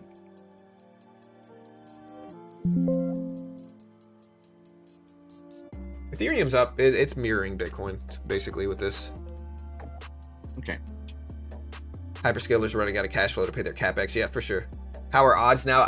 Odds take a little bit to change on the CME watch tool, so they don't change immediately. They take a little bit, but they have fallen down, so they finally reflected here. So now this was, remember, 35, 36% chance of a rate hike this year. Now it's only 27.8%. So odds of a rate hike on this data have decreased substantially here. So odds of a rate hike have gone down from 36s to 27s, basically. So less rate hike odds now, greater chance of keeping rates basically steady for the rest of the year, which is what I think we'll do. I think we'll keep rates steady for the rest of the year. I don't think we're going to cut rates. I don't think we're going to raise rates unless the conflict escalates. But you never know. And look at gold. Gold is reacting, as you might think, to lower yielding, gold is at 4,024, 4,025 right now. So gold is acting very strong in this report. Gold kind of needed this too. So we got good situations all around. We got MU propping things up, helping markets in a really bearish opening week. We have data coming in pretty positive. GDP showing strong data. Inflation showing lower than expected or flat. We have jobless claims. Jobs showing up better than expected, stronger than expected at 215 versus 225,000. And remember, that's how many people are filing for unemployment. So lower is better. 215 versus 226 or 225. Better than expected there as well. The NASDAQ looks like a flag here. Sometimes these flags can break on either side though. Here's the pole. There's the flag, right? So we have a flag-like scenario here on the NASDAQ. It doesn't mean we're going to run, but we do have a flag situation on the NASDAQ right now. All right, looking at our poll, it's still pretty much the same thing. It's 65% bullish, 35% bearish today. Where are the bears at in chat right now? Where are the bears? Look, here's Steve. He's always here watching, studying, learning. So there's Steve. Yeah, right under John von Fredericksburg. Yeah, who is that handsome man at the top? Man, what a great looking dude over there, bro. Steve, he's all right, but look at John. I know, right? Dude, that's a great looking man. Looking suspiciously like the guy who jumped off WW1. Yeah. All right, guys. Hold on, wait. I accidentally hit my camera. Let me fix this. There we go. I'm back. Look at gold, guys. Gold running up on this report. 4,032. See, gold 4,032.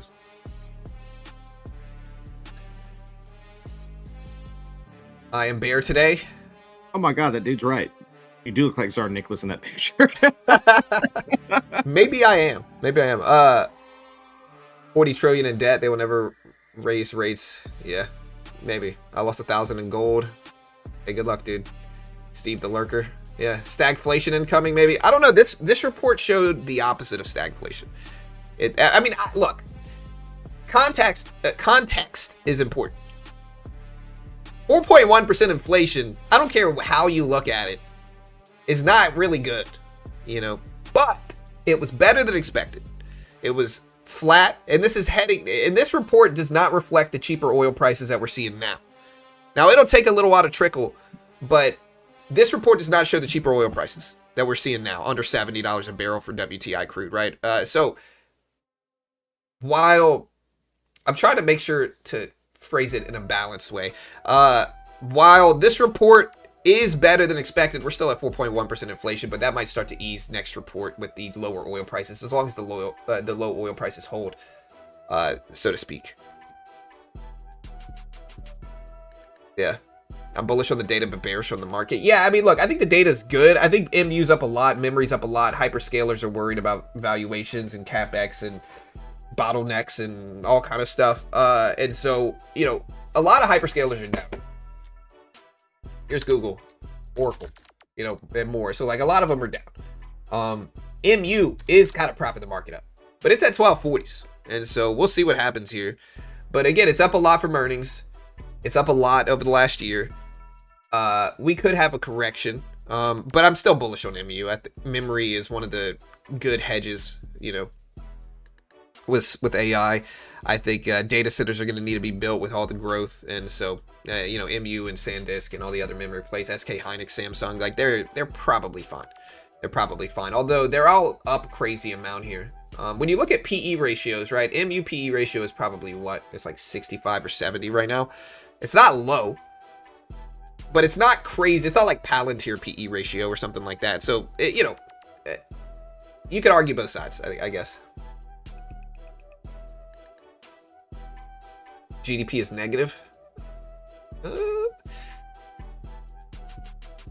I said it yesterday and repeat it again. The bear case is when the subsidy player scheme will fall over if AI doesn't get cheap fast. Yeah, I'm bullish on the data, bearish on markets. Summer rally. What's up, Vegas? Yeah, so I did a poll here. 65% bulls mostly on the poll. We made money on that long here. We'll see if we can continue to make money today. But we got a nice cushion heading into the opening bell in 40 minutes. But yeah, GDP data lower than expected, or stronger than expected. PCE better than expected, and more. So we got good data, I would say, today. We'll see if it holds, but we got pretty good data.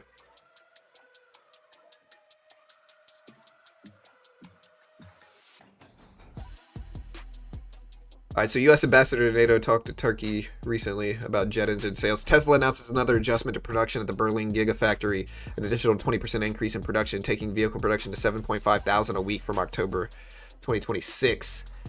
Apple also says AI data center boom has caused unprecedented demand for memory and storage, forcing price increases. But man, the GDP at 2.1% is very good. Jobless, again, most of the data was good. Again, jobless claims better than expected, GDP better than expected, PCE better than expected or flat. Personal income and personal spending did increase.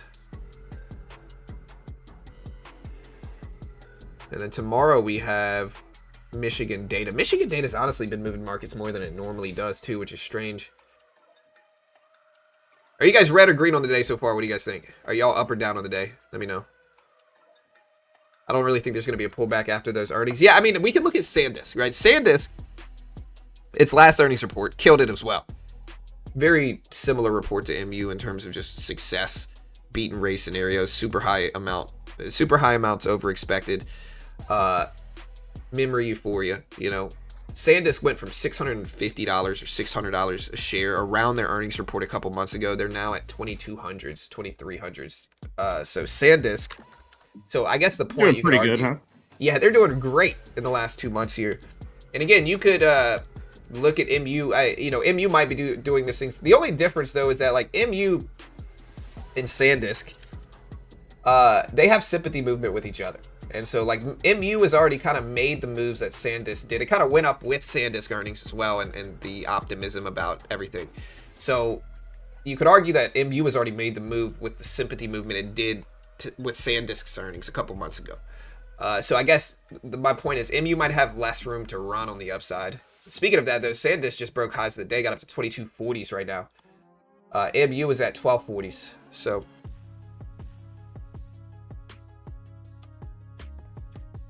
4.1 inflation is a bearish print, sir. Why are you saying it's bullish? I'm not saying, like I said earlier, 4.1% is still not good. All right. But it's all relative to the expectations. The expectations are what gets baked into the market pre-release. And so we're not looking like, we can look at the finalized number. Markets have already reacted to 4.1% inflation. They've already reacted and gotten baked into the CPI at 4.2% and PCE expected at 4.1%. They've already reacted and gotten, in the market, and the expectations are already there.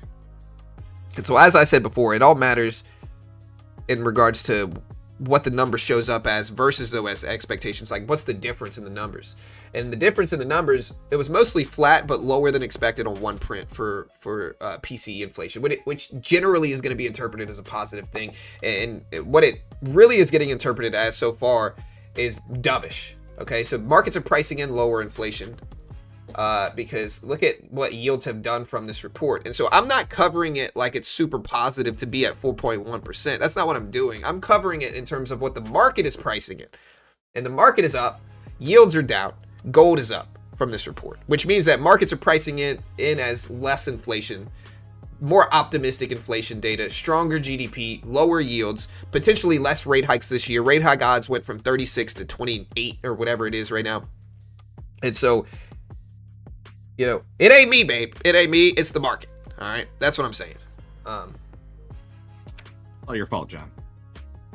I'm John Dillon. All right, guys. We're up to 2230s. 2230s.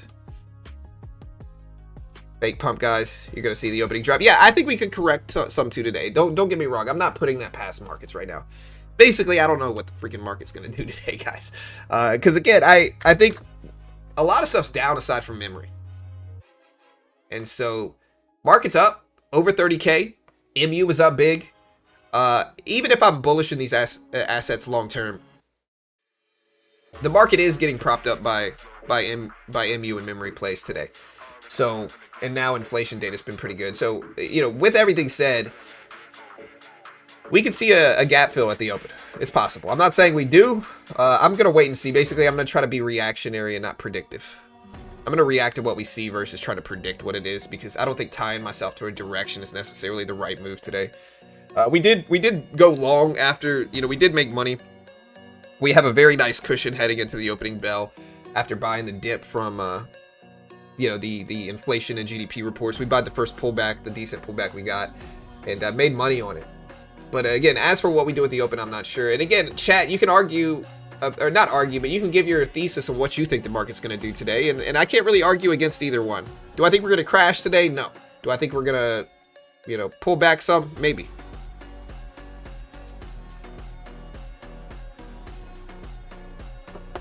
Opening bell always corrects, but only reason I say bear would be MU hype is fading. I don't know, man. After those earnings yesterday, they were very good. Hey, thank you, Kyle, for the donation, my friend. The $20 donation by Kyle Jones. Shout out to you, Kyle. Thanks so much, man.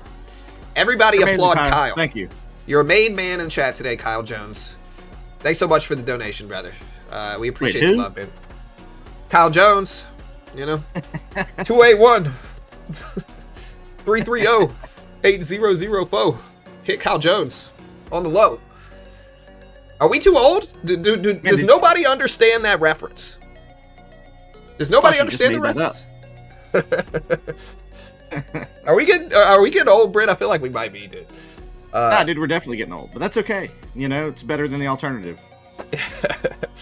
Yeah, I'm getting too old, bro. Some of you guys know the market reference I just made, or not the market reference. I can appreciate the ones that do. Y'all are my people if you understand who that is. Again, the younger generations, they don't understand Mike Jones, dude. You know, that was a moment in time here. You know, they just don't understand the struggle. You know, back in my day, we used to walk uphill to school both ways in the snow. Right. Tip it on faux pose, Britt. You know, Nasdaq at 30,200s. It looks like a bull flag, though. This does look like a bull flag. Yeah, it does look like a bull flag. We'll see what happens, though. Is this a bull flag? Do you guys want to buy this dip in the Nasdaq right now? Let me know. Gold at 4,025s. I can confirm you're old. Yeah, listen, I feel it, man. Man, I'm glad I'm not 37. I'm only 35. Yeah, I'm 67 right now. No, that's I don't know why I keep pivoting to that. I am 70 right now, guys. I turned 70 yesterday. You know. Yeah, well, you know, you're only as old as you feel. In which case, I'm really old. Yeah, I might feel that way today, dude. That might be how I'm feeling. When I train jujitsu and I roll with like some freaking 25-year-old, I definitely feel like that. Well, you know, back then they didn't want me. Yeah. You know, but now I'm hot. Now inflation's hot. Yeah. Yeah. You know. Profit taking possible. Yeah, look. Gold 4,027s here. Let's see if it holds, dude. I'm still bullish in gold after this report. And yields are down, right? So yields are down. That's what I'm looking at, is yields. Yields have fallen. Here is 2-year treasury yields. They have popped up, I think, a little bit. Hold on, let me see. Yeah, they're still down, but they did jump back up a little bit here for 2-year treasuries. We're at 4.115 right now. So let's see what gold does, depending on yields. Again, there's the 9 a.m. scrum here. Let's watch for some volatility at 9 a.m. There's gold. Gold jumping up at 9 o'clock. Nasdaq at 30,209s. I'm going to need it to not do that, because I want to buy it.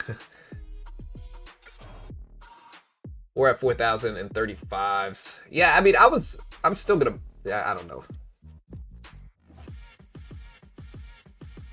Gold treating me right today. Are y'all red or green on the day? I asked this earlier. I don't know how many answers I got. I'm sorry if y'all already answered. Gold jumping up at 9 o'clock, though. Look at it. 4,040 almost right now. Nasdaq is higher lows here than Nasdaq so far. I see what you did there, Sam. That was a good one. Yeah, look, gold just tapped 4,040 here. So what's MU doing?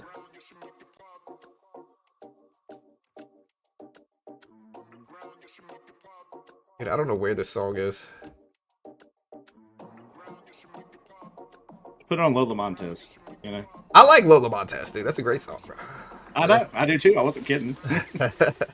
That song gets in your head, dude. You're like, yeah, it does. Yeah. All right. Gold up to 4,041s. Thought Britt didn't hear hip hop. Dude, even I caught the big ones. I mean, come on. Dude, everybody in the South knows Mike Jones, dude. Yeah, dude. I've met Mike Jones. I've told this story many times before. I've met him. Tell it again, John. I was bartending, and he came in. He lost a bunch of weight. This was like 15 years ago. 10 years ago. I don't know how long ago. It was a long time ago. He lost a bunch of weight. He had big glasses on. He had like an Asian name in the registry at the hotel. Like he designated himself as like an Asian name at the registry. But when you look at him, you're like, dude, that's freaking Mike Jones, you know? Clearly not an Asian guy. Yeah, and so he tipped really well. Was really nice. Was with a girl, you know? So didn't say much, but was very cool. Nice. I didn't be like, yo, I know you're Mike Jones. I'm a huge fan. I didn't really say anything. I just kind of, you know, served him his Patron, and that's it. Gold up to, again, gold's still climbing here, dude. Look at this jump at 9 o'clock.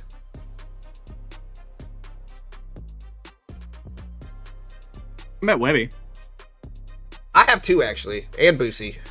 I lived in Baton Rouge my whole life, most of my life. Yeah. So, you know, you end up running into him every now and then.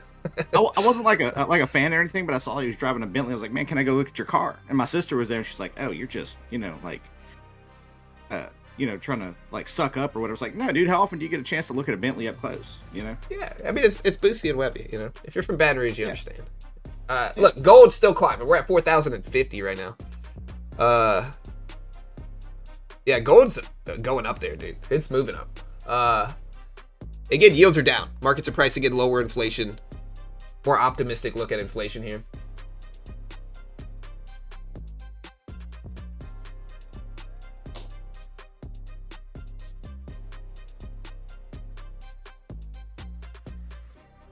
All right, NASDAQ started to dip here. I'm still kind of tempted to buy the NASDAQ, but I think it also depends on what memory names do. What's dragging the NASDAQ down again is hyperscalers today. Oracle, Google, more down. SpaceX is back down to 150s here.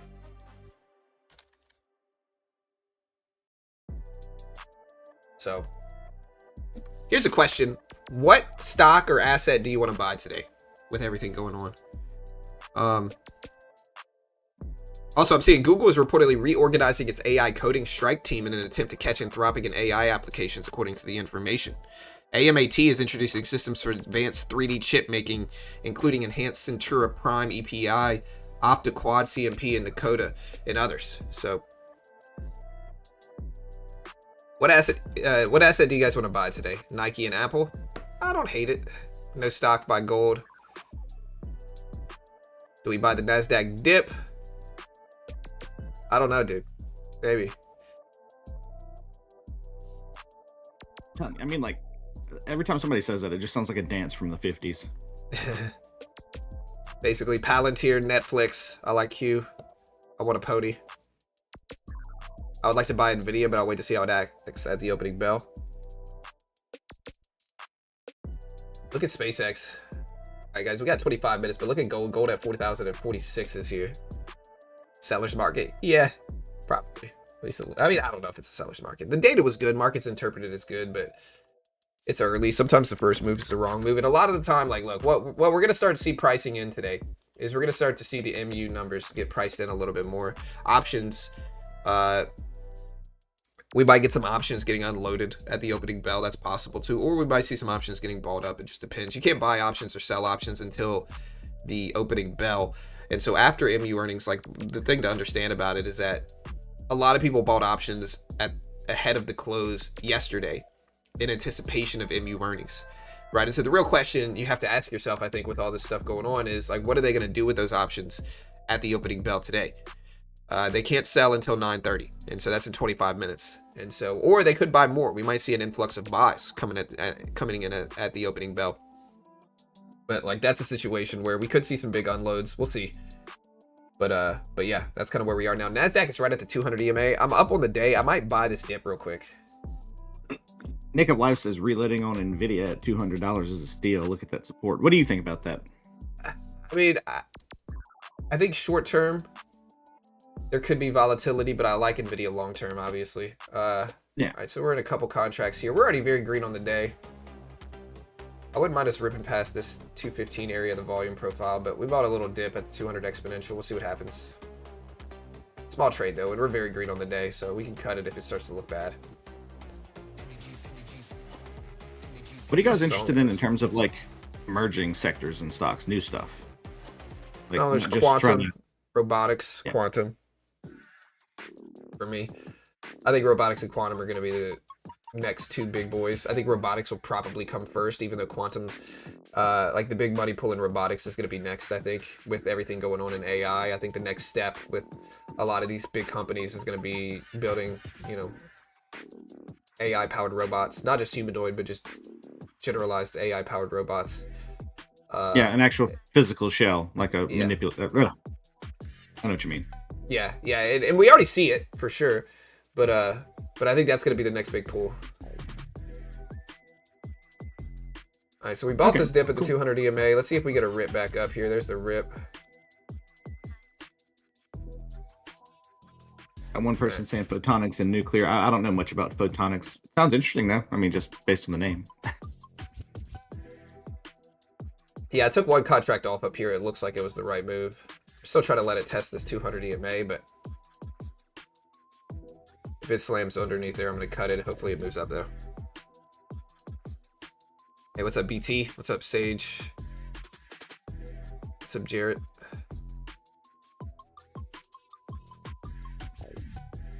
AI software and energy. Yeah, this is looking too weak here. It might fake me out here, but yeah, we just jumped out. Small loss, still very green on the day. Yeah, Rag just said today is a fake out.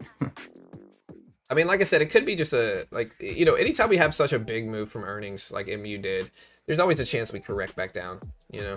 It's just how it goes. And so markets have priced in the inflation data somewhat too, but again, I still think MU is going to have more influence depending on what it does. SanDisk and hyperscalers at the open. Okay. Yeah, I mean, thanks for the breakdown, Proxy and Sage. Yeah, the VIX is down on the day, but that's just because markets are so optimistic from MU earnings, and MU pushed up. Markets end up pushing, but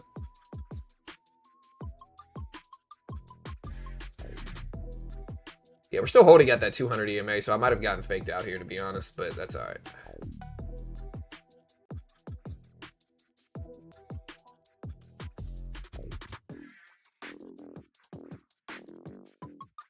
Yeah, I mean, punched. I talk about SpaceX constantly. We're at 157s right now. I was about to say he's mad at you. I like midstream natural gas stocks that power data centers. Hey, what's up, Jarrett?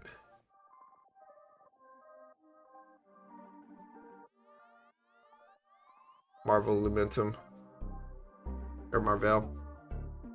Look into it, Femi. Thanks, man. Wait, do we have a Mike Jones in the chat?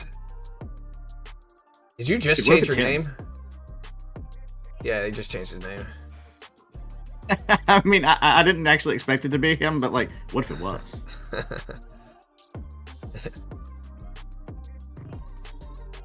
Yeah. Yeah, so it looks like me cutting my NASDAQ trade here was good. We're still falling down some. Where's gold at? Gold's still climbing though. Roughly at highs. NASDAQ's pulling back some. The pullback seems to be mostly centered on I mean, memory stocks have pulled back some from PCE inflation. So memory stocks are fading back down some. That might be what's driving this dip in markets. Here's MU. So let's see what we get for the opening bell, but it's Kyle. Okay, so you just changed your name to Mike Jones instead of Kyle Jones. Hey, thanks for the donation again. I think it actually is Mike Jones, and Kyle was just his pseudonym, you know? Yeah, that's right. Yeah. It was alter ego, Kyle. Yeah. Yeah, MU still slumping down here. It's at 1230s. Now again, MU's up big. Don't get me wrong. They had a crazy good earnings report yesterday. It's possible SpaceX and Tesla become one. Maybe. MU still fading back down a little bit here. So look at MU at 1230s. NASDAQ's still very green on the day. I'm watching 30,100 on the NASDAQ. It's right around the VWAP. It's the previous closing price as well. Like, look, this is that 30,100 level. VWAP is right around that same spot. Previous closing price is right around the same spot. It's a big whole dollar number. That's the level I'm watching here. It's 30,100. And obviously underneath that, I mean, you got to look at 30K right here. So if we start to get really red, I mean, we can look at 30K. But we're heading into the opening bell, what, 18 minutes? Yeah. I mean, do you think SpaceX and Tesla becoming one or merging or however you want to put it, I mean, would kind of be a case of Elon putting all his eggs in one basket, and wouldn't that maybe be a mistake? No, not necessarily. I think it would probably diversify it enough to prop them up. I mean, it could be, but I think it'd probably diversify them enough to prop them up to a certain extent. You never know, but yeah, it could go either way. There's risks, but oh yeah, obviously. I mean, you know, I like what Thomas Sowell said. There's no solutions, only trade-offs. Yeah, for sure. That's a good quote. Yeah. Yeah, I'm waiting right now. Oh, for sure. They will trade 1 ounce of gold, 10 barrels of oil, 24 starting July 24th. Yeah, where's oil? How's oil moving here?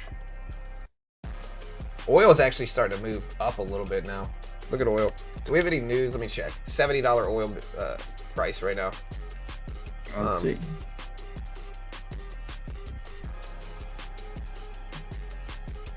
Oh, see anything? Trump is going to headline an event at Mount Rushmore on July 3rd, according to the White House. Chicago Fed prelim, U.S. June unemployment rate forecast at 4.33%. Yeah, I saw the Mount Rushmore thing, but I don't think that would move oil. No. Tesla's going to hire 1,000 more workers at a plant outside of Berlin.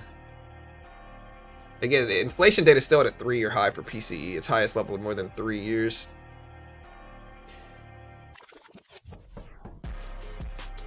Yeah, I don't see anything. I think it's just moving maybe a little bit heading into the open. 15 minutes. No. Apple made a bearish statement about electronics industry that holds, because someone mentioned earlier, all the tech companies besides memory are dumping. Yeah, I mean, they are falling down today. Like I said, MU's kind of propping the market up. So if MU starts to go down, the market's going to go down most likely with it. You know? Yeah. Also, you guys follow Big Traders Lead. Like and subscribe. You know. Yeah. The support is appreciated. That's right. That's right.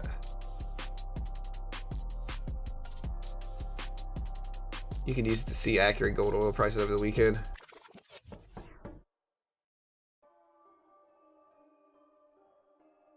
Oh yeah, so we're gonna have 24/7 oil prices. Interesting. All right, guys, look at MU. So MU down to 1230s. 1230s. Oil still at $70 a barrel. Has gold? I think gold pulled back too, right? Gold's still up there though. Gold's at 4,050.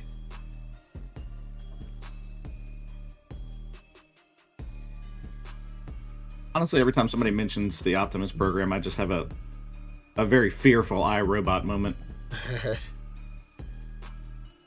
Why hire workings when you can put bots? Yeah, I mean, look, that's going to be the future of manufacturing, clearly, but it'll take some time. But companies are going to start doing that. Yeah, join our Discord as well, guys. There's our Discord link. Great way to help support the channel. We post a morning market brief every single morning detailing what's going on in markets. So, yeah, if you haven't already, join the Discord. Yeah, a lot of informative, fun stuff going on in there. Join in. Yeah, that's right. 9 years. Yeah. Kyle Gold. Oil's still pushing, though, here. Look at oil. So oil climbing still at $70 plus.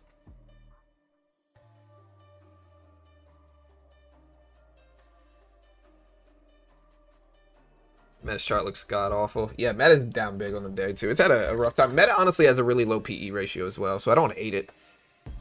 But we'll see what happens. Tech will go down today for sure. It really hurts, Kato. Yeah. Yeah.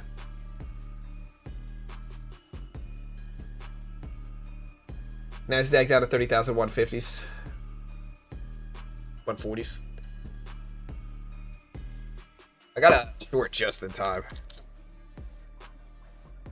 Still early though. I mean, we're basically flat from the PCE inflation report now.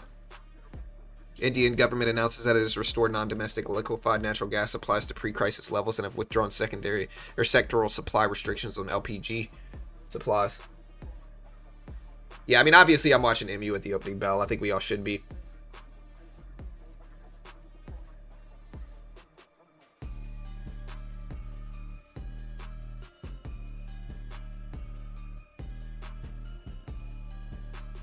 All right, guys. Yeah, I mean, Britt's dipped his hand too much in the cookie jar regarding talking about food too much. You know. Trying to lure me in there. Yeah. It's not going to work. But speaking of food. I love cookies, bro. I love cookies. Yeah. I've given up sweets, actually. I'm trying. Try to be healthy here, you know. The Sox will have MU? I think so. It's up a lot, so I think so.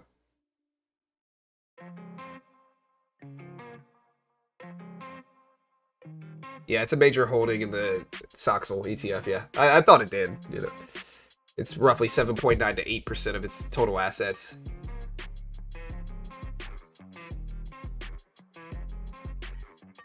Yeah, that's what I'm worried about. Is just like the only thing I'm kind of concerned about, which again, it doesn't necessarily mean it's gonna happen, but you can't sell options until 9:30. A lot of people bought options that they're probably deeply in the green for yesterday before the close, you know, and so they're gonna finally be able to sell those options and take profit at the opening bell today. That's the biggest worry I think we have here in markets right now is what do those do? You know, do they sell? Do they hold? Do they have diamond hands, or are they like me and have big pop of paper hands? We'll see. We'll see. Bull or bear for the opening bell, guys? What do you guys think? Well, I don't know. Yeah. Probably bull. Yeah.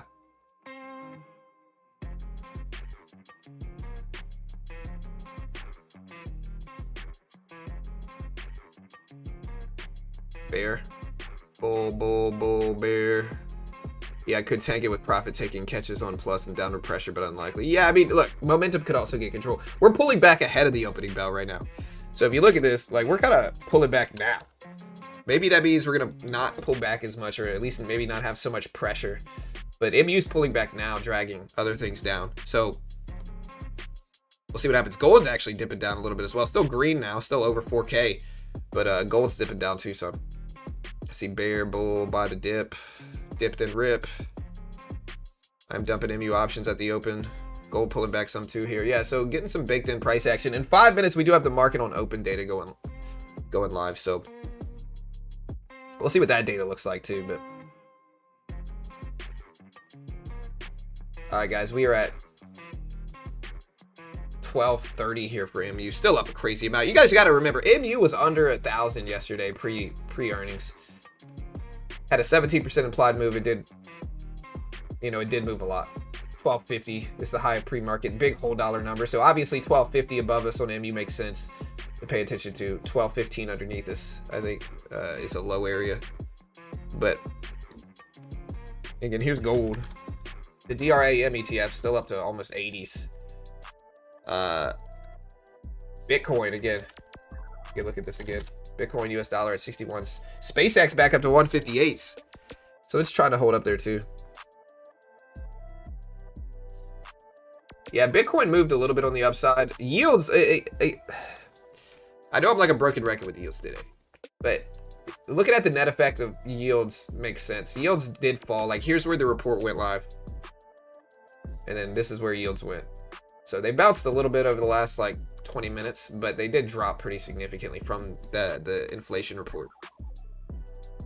So yields are still pricing in less chance of hikes this year after this inflation report. And again, this report does not show the decreasing price of oil. That will be next month's report in July. So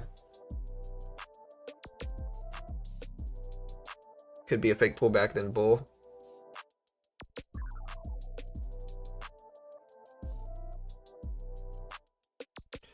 Yeah, for sure, Nick of Life. I agree. Let's get ready to rumble. I'm dumping MU options at open. Gold pulling back some. Bull on gold mines. Shallow pullback, then grind all the way up, maybe.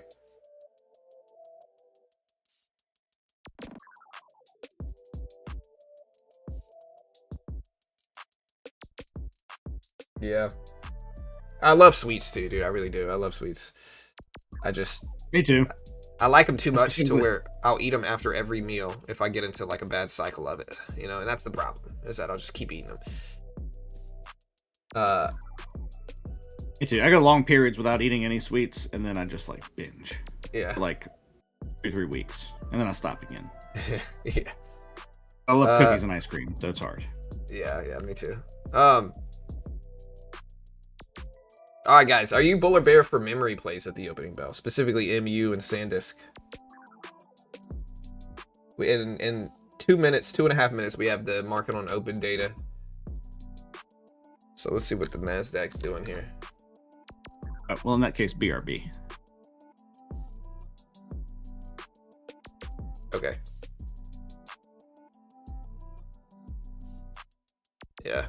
All right. right, so bull, bear, bull, bull, bull, bear. On memory, I think you could reasonably argue both in terms of like corrections of memory or runs into the same momentum we showed yesterday.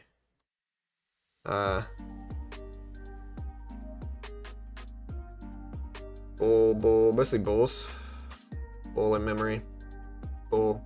Hopefully not a prolonged market consolidation phase. Yeah, I'm gonna look for a range break at the open, but I'm kind of tripping off my words today. But I think the Nasdaq did go up big from this report. Now we're heading into the open. We've seen memory pull back some. They're still up big since yesterday, so we still have a lot of gap to potentially fill on memory, which could drag the Nasdaq red on the day. So that's kind of there's two. We could obviously go both ways here, but just be careful. I think at the very least it'll be interesting to see how it plays out in terms of MU and the net effect on markets that has. Overall bull today, but bear for profit taking. Yeah, maybe bear at the open and then we rebound. It's potentially a scenario we could see. Like maybe some profit taking from options getting unloaded at the open. We could see something like that, and then maybe like a rebound later on in the morning. This is my guess, but again, it's just a straight up guess. All right, so here's the market on open data in about 40 minutes. We'll see how this affects things. I'll put gold up here as well. I mean, 40 seconds. Yeah. Okay, just making sure. What did I say? 40 minutes. Oh yeah, not 40 minutes. 40 seconds, guys. 40 seconds. 30 seconds now, actually. Coffee? Yeah.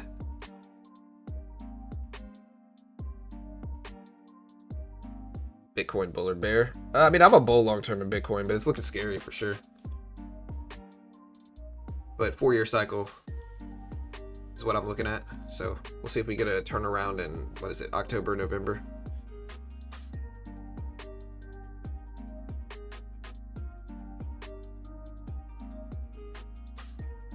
All right, guys, here we go. Opening bell is about to be here. Here's the market on open data. I don't know if we're getting any big movement here at all from this, though.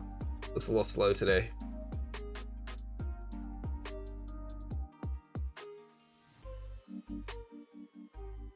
Doing anything so far? Yeah, it's a little slow. I mean, we got Nasdaq jumping up a little bit, but we're still in a tight range. I think markets are nervous for the opening bell today. Again, it makes sense. You can't sell options until 9:30. A lot of people bought options ahead of MU earnings yesterday. Now we are heading into the first opening bell, the first time you can actually sell or buy options since MU earnings yesterday. So we could get an influx of both realistically. And the Nasdaq's actually jumping up, some now. But I think markets might be apprehensive heading into the opening bell to see if we're going to get some, some movement unlocked here. There's the Nasdaq jumping up a little bit more. Yeah, I'm seeing a decent green candle. Yeah, so a lot of people are going to be waiting for the opening bell with that dynamic in mind here, I think,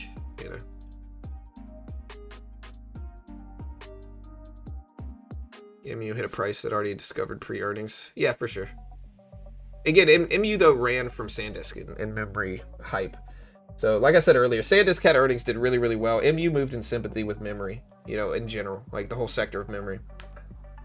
So, yeah, I mean, it's already hit the levels we're at now. All-time highs on MU, though, because I think that is a relevant spot here. What are the all-time highs?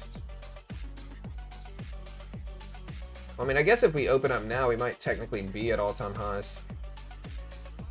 So, the previous all-time high print that I'm showing is 1213, but that's during market hours. So yeah, if we open up around here, we'll break all-time highs on MU. Nasdaq up a little bit though. What do we have? 3 minutes. 3 and some change. Yeah, I'm now 3. Bear.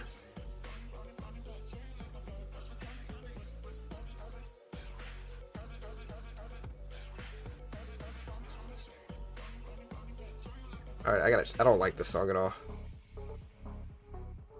I gotta change that song. Nasdaq's back over the 200 exponential. I think that's a good sign heading into the open.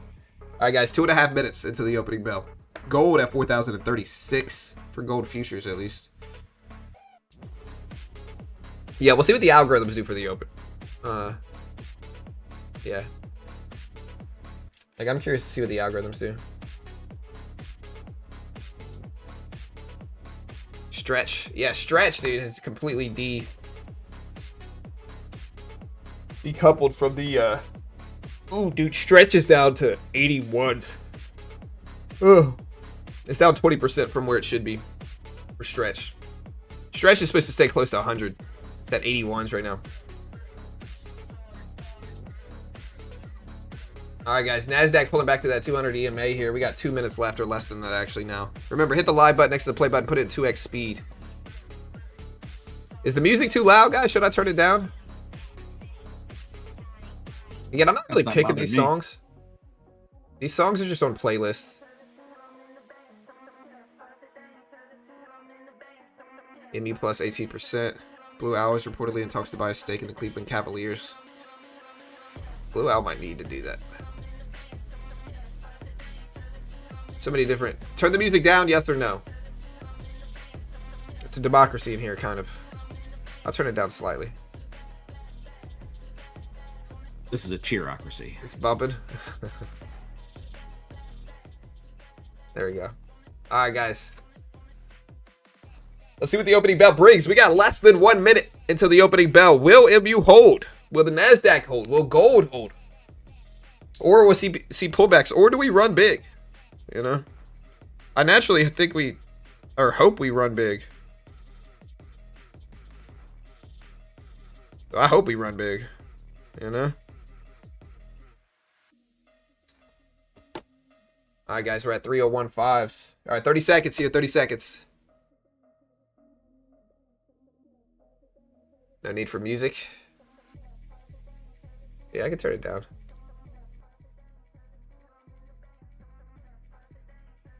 It's much lower now. All right, guys, here we go. 10 seconds. Yeah, stretch, dude. It's just down, man. All right, guys, here's the opening bell. Good luck. Good luck today, friends. If it's late, hit the live button next to the play button. Put it in 2x speed. There's the opening bell here. Let's see what the NASDAQ and MU do. NASDAQ just jumped at the open, but not a crazy amount here. Watching MU. Indecisiveness at the opening bell so far, but MU's down to 1230s, 1220s here. 1225s about to get tested, it looks like, for MU. We'll see, though. What are hyperscalers doing? Google's actually up a little bit. Soxel is down. DRAM is down. Oracle's dumping here. So we're seeing some pullbacks at the opening bell. Like I said, we could, man. Again, options are finally unlocked now. So people who made a bunch from MU earnings might be wanting to take some profit considering how much it's up.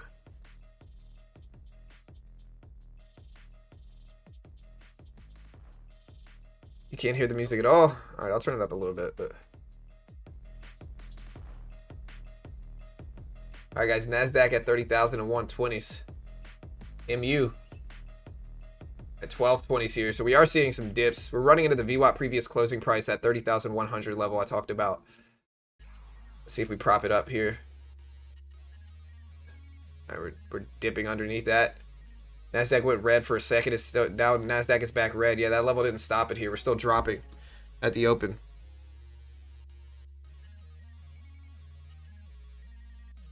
Yeah, we're seeing some red here. I gotta wait 4 minutes before I can actually trade. And we do have a cushion on the day. There's MU, though. If MU starts to rebound back up.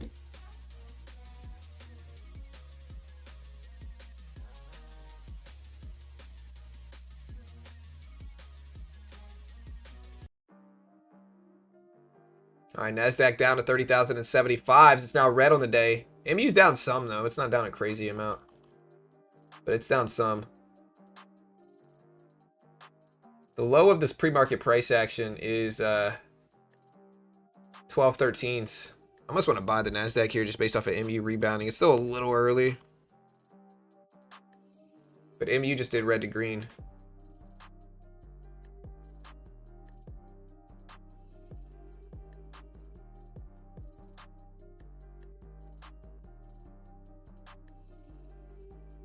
Yeah, so MU did just do red to green.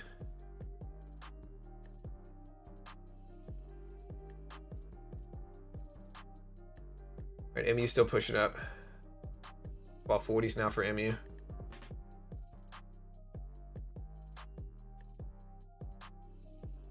See if it holds. You gotta watch hyperscalers too right now, though.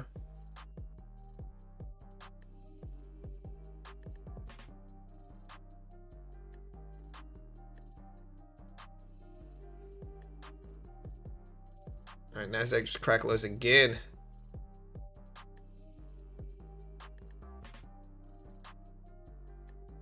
MU's pushing though here. The Nasdaq is not.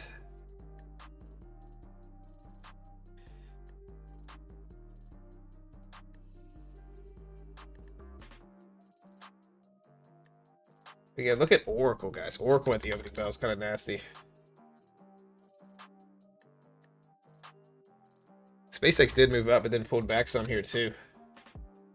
Hyperscalers are getting hit this morning is what this is.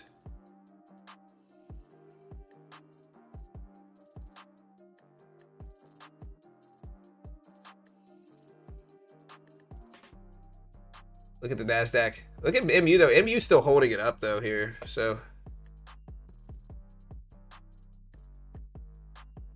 why do you think hyperscalers are getting hit?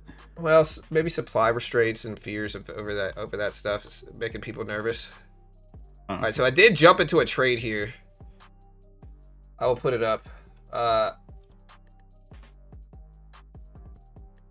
We'll hold the rest of this break even. I'm gonna take a little bit more off up here.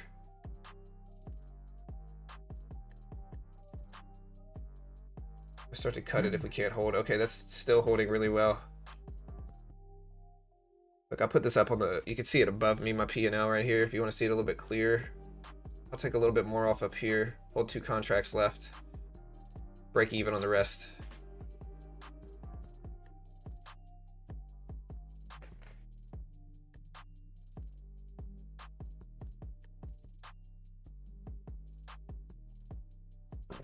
I gotta be careful though. I'm buying this because MU's pushing up. So I think markets are still optimistic, but we're up a lot. I want to see if this bounces back to the VWAP here. All right, I'm gonna take a little bit more off up here and then hold this last one.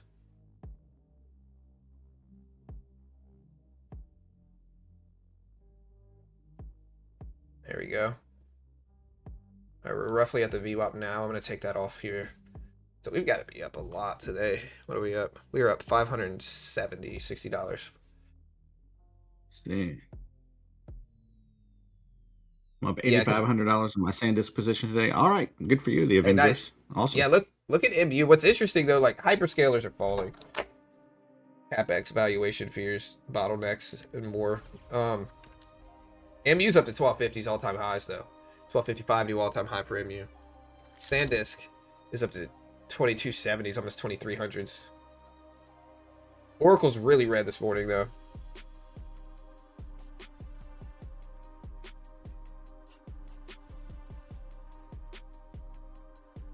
Yeah, we are moving here. Chat at the opening bell for MU.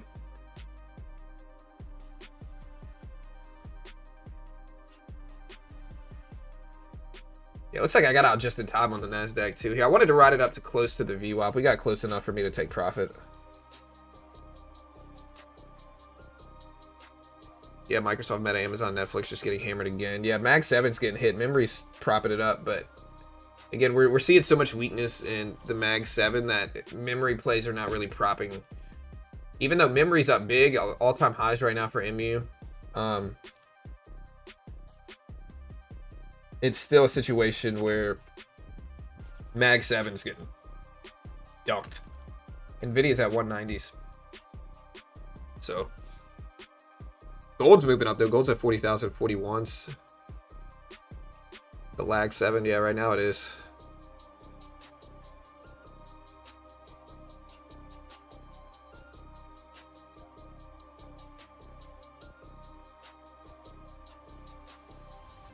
All right, now we're consolidating after breaking down in that first 5-minute period.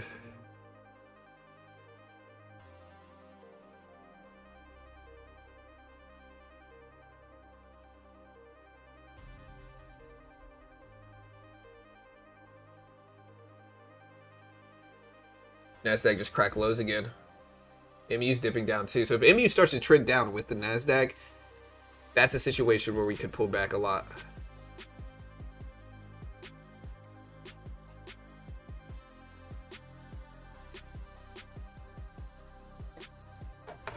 Yeah, look at Bitcoin.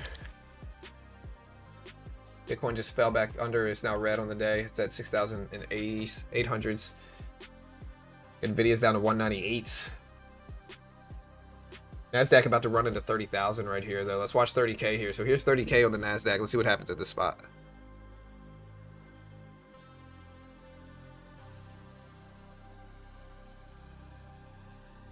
There's 30,000 right here. So it's right at 30K now.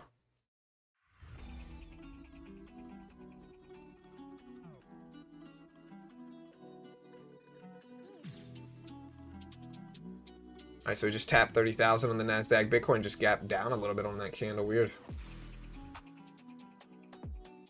Definitely seeing some red here, guys.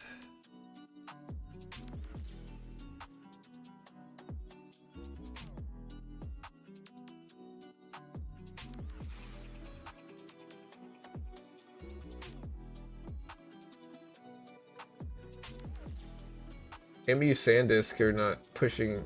I mean, MU and SanDisk are green. They're green since the open as well here. 30,000, just maybe a bounce level. Look at MU pop to 1250s. Nasdaq right at 30,000. It's starting to bounce a little bit.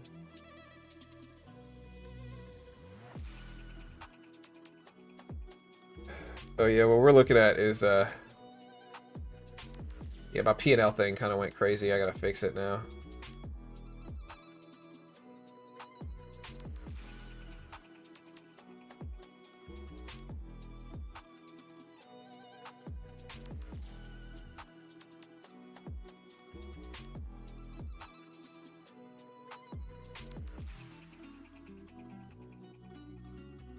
There you go.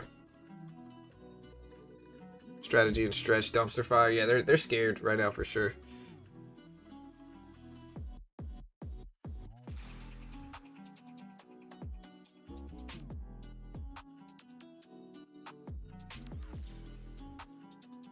Again, we're under 30K on the Nasdaq here. Spacex down to 155s too. Oracle falling down. This is mostly like hyperscalers falling. Mag 7. Gonna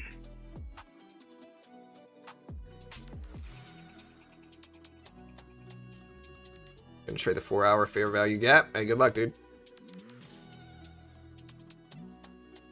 Yeah, it's a little scary right now for sure.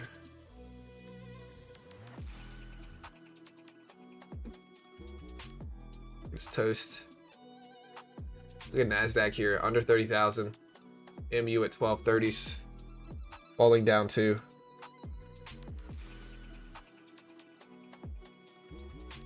Question is it time to buy this dip? I don't know.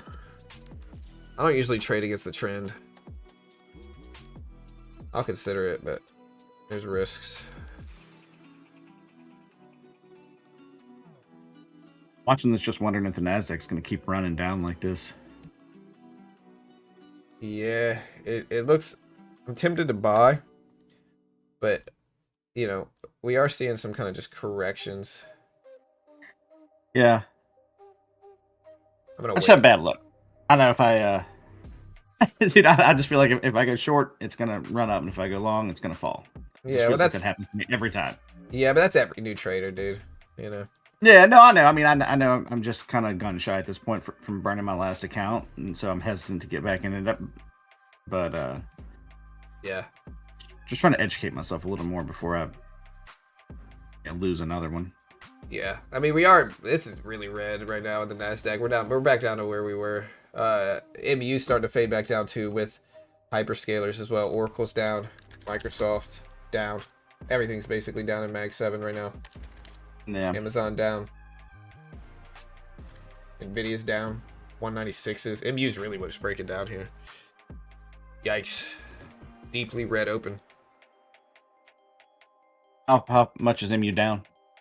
MU's not that much at all. It's basically flat since the opening bell, but everything else is down. So, like, look, here's Microsoft. Here's Oracle, really down.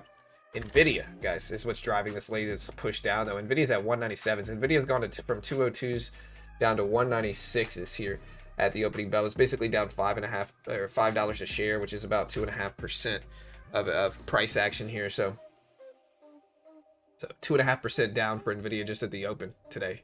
And it's still falling, and the Nasdaq is still following it down here. So VIX is probably ripping. Yeah. What's gold doing in all the wake of all this stuff? Gold's actually Thanks, not, Matt. I'll check that out. Appreciate it. Gold's actually not falling that much, but man, markets are scary right now.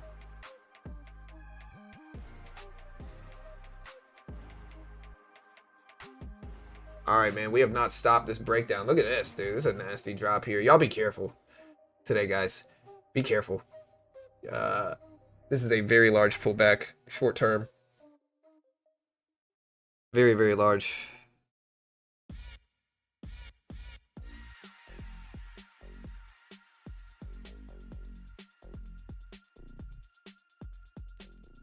Whoa. Yeah. Nasdaq fading everything into the opening bell.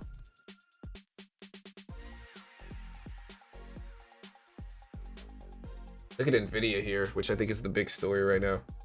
I mean, now obviously, like, fear is taking over in markets. MU is down. SanDisk is down.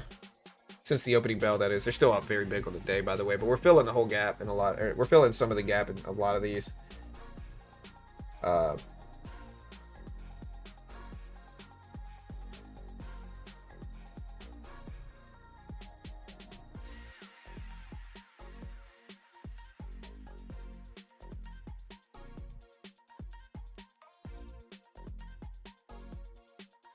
All right, I buy one contract dip here. I don't usually like doing this, but one contract I think is fine, and I'll add to it if it goes more in my favor. And if it cracks this low again, I'll just cut it. Yeah, this is the second or third time it's tried to meet some support, and then it just drove right down through it anyway. Yeah, I jumped right out of that. And we can only do this because we're up huge on the day, but... Because you're the greatest, you know? Yeah. Yeah. Man, let's see if we start to get some fight backs here. Like, I just jumped in a long again. I'm stubborn, but I'll probably take it off right here. We made our money back, but...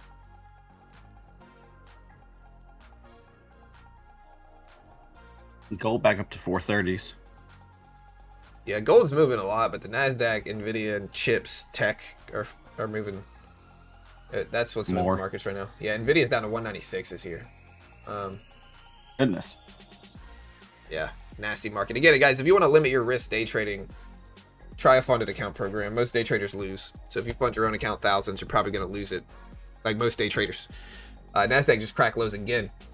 If you want to help support me, check out Lucid. Lucid is a great way to learn. Most day traders lose money. And so, you know, you can learn to day trade.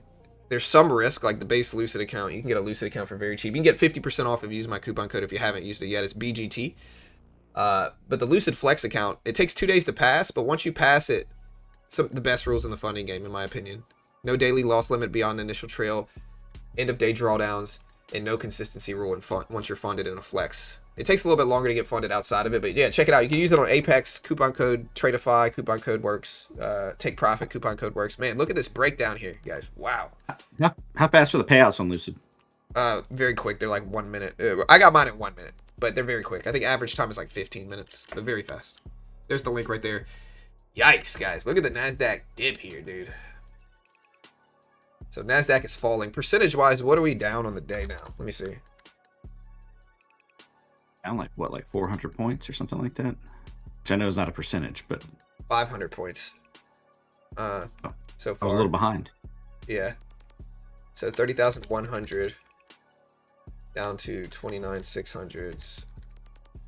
We're down 1.7% at the open.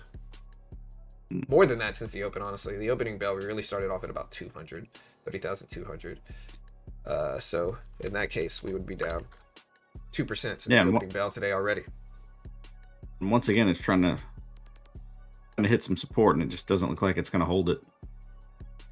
Yikes, dude, yeah. Buy or sell right now, guys. Buy or sell. I expect sells to reign supreme in the chat, but buy or sells here, guys. What do you guys think? We have had, just to put this into perspective, since the opening bell, or since 9:35, we've had 1, 2, 3, 4, 5, 6, 7, 8, 9, 10, 11, 12 red candles. Nvidia is partially what's driving this. Look, it's down to under 195s right now. It's at 194s. Yeah, basically from the open, we're down from what 3155 all the way down to 29,610. Yeah, Bitcoin is down to 59,000s. So Bitcoin's dumping here as well.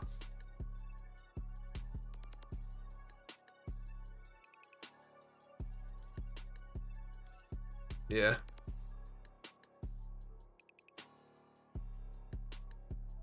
Still dropping here, 29,500s. Nvidia just broke the lows of the day again. So did the Nasdaq. Bitcoin down to 59.3s. What are yields doing right now?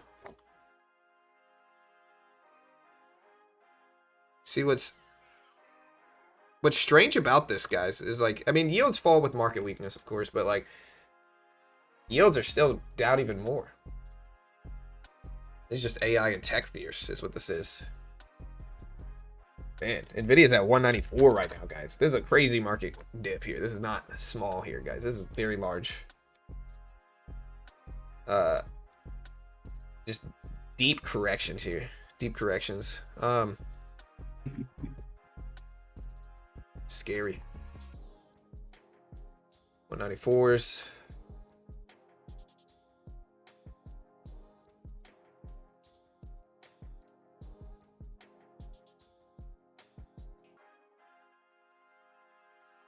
Here's a bounce. Here's a red candle here. If we can hold this red candle, or this green candle, I mean, for the next 30 seconds, it'll be our first green candle in like 15 minutes. Ugh. A heck of an orb, huh? Yeah. Yeah, if you look at a 5-minute orb, probably is pretty good, you know, but MU giving some of it back, although MU's still up big here. This is mostly hyperscalers. Google, I mean, it has Microsoft, to meet Oracle. It has to meet support somewhere. I mean, why not here, I guess. Yeah, so I did a poll here. I said, what should we do, buy or sell? Sell, buy, hold, buy, sell. Nice news. Short every pop. 10-year yields are down by 0.5%. Bitcoin pooping. Yeah, Bitcoin is under 60K again. Buy, sell. Why do we drop? Like I said, it's a dynamic of some of those options getting unlocked at the opening bell. And Nasdaq just continues to drop, though, man. But we finally got a green candle. So Johnson & Johnson is also doing well today. Stick to stocks with low beta. yeah, I mean, I'm PC inflation hits 3-year high. Yeah, but it was flat versus expected. Yeah. Could you please check what silver's doing?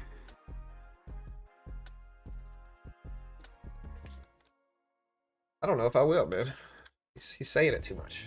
Principle of this. I mean, I kind of want that to stop, but I'm also curious myself personally. Yeah. So Silver's at the previous closing price right now, so it's basically flat on the day. Still red over the last 30 and 40 minutes. All right, guys. So Nasdaq's still dipping here under some major levels too at 29,600s. MU starting to test low of the opening bell as well here. I mean, I'm not long in this right now. I think there's too much risk, but everything's red.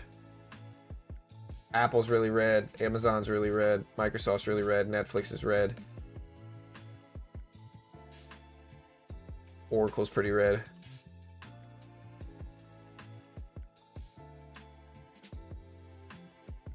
All right. So. Oh, you lost your eval checking? Sorry, man. Did the screen just go blank for you guys too? Your screen or the trading screen? My top screen here. Not for me, it didn't, but Oh, okay, good. Warsh's decision already happened. All right, Nasdaq just cracked lows again for a split second. MU is still giving up a lot of these gains it made.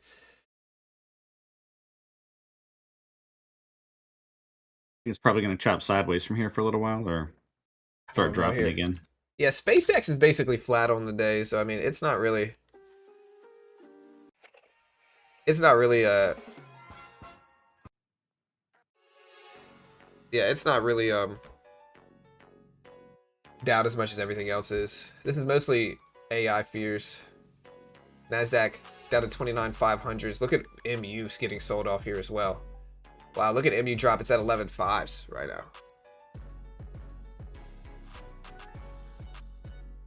Yeah, MU at 11.5s here.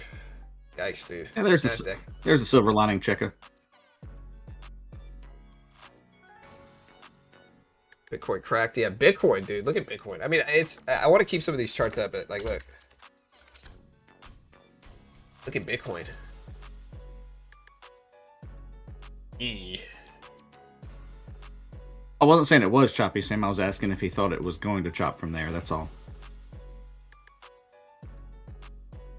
Yeah.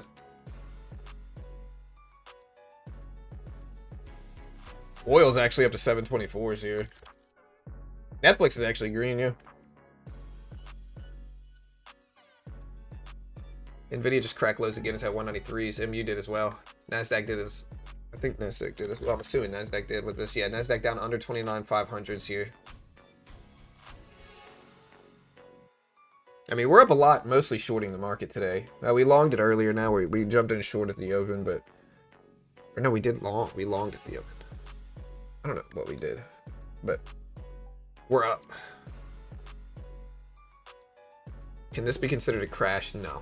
I mean, it's not a small percentage move, don't get me wrong. Like, relative to where we were at the opening bell, we are now down since the opening bell 2.5%. So 2.5% drop, 2 to 2.5% drop since the opening bell here. So we are not down small. Technically on the day, we're down about 2.15%. But man, look at the Nasdaq still falling 430s here. Where's gold? Gold is kind of flat. I'm surprised to see Bitcoin drop this much though. MU down, Nasdaq down.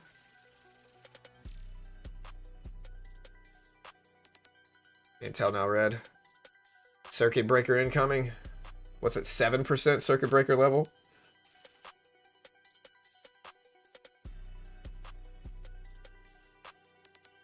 Yeah, this is a major market dump here. Yikes. Again, the Nasdaq just since the open is down about 2.2% right now. Just since the opening bell, the last 15-20 minutes here. What's the circuit breaker level? 7% on the S&P.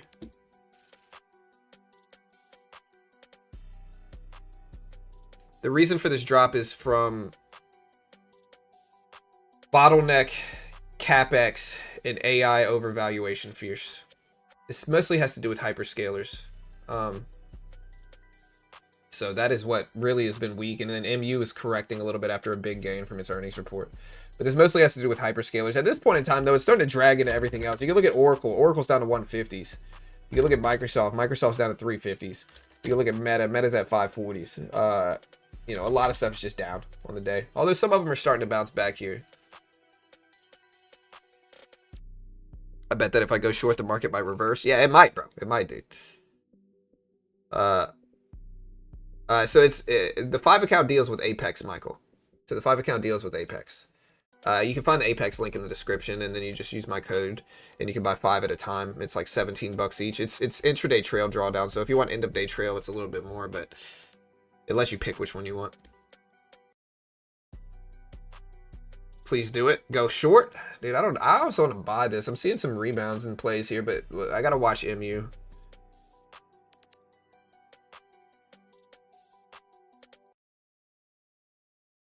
Alright, so we did buy it, guys, and now we are up $100 in about 30 seconds. 150 rows. I'm gonna take it off right here, dude. I'm out. I'm scalping this, dude. I'm not holding long, pun intended, in this market. Because it's scary right now. I mean, we're up $700 today, but like, I'm counter trending this. I just want a quick little bounce. I don't want to sit in this long term. I'm scalping that.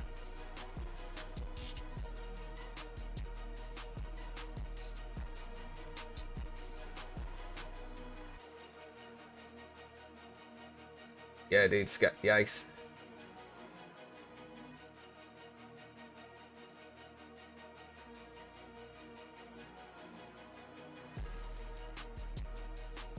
Bitcoin 58K.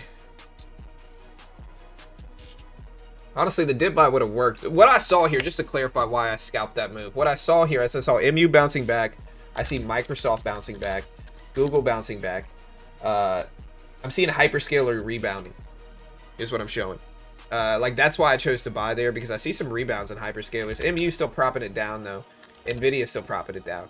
But I thought we might get a little recovery bounce short term, and we did. I got out, though. I'm not holding this. But it can certainly keep going down. I mean, the momentum's against me, but I don't think scalping it on some rebounds and hyperscalers is necessarily a bad play. Look at SpaceX here, guys. SpaceX still dumping. It's at 151.70s here.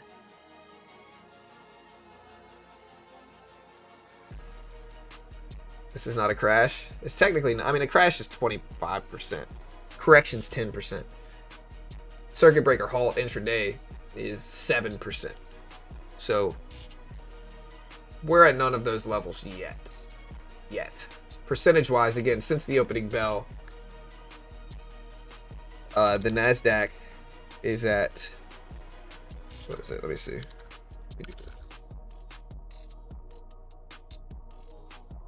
The NASDAQ is down about 2.5%. Atlanta Fed GDP now 2.5% versus previous 3%. But we've fallen quickly here.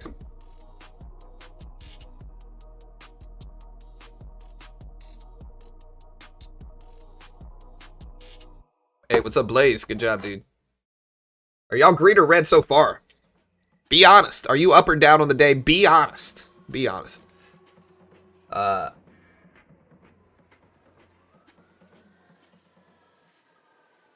MU still testing these lows. MU has filled about 50% of the gap up on the day it made from earnings.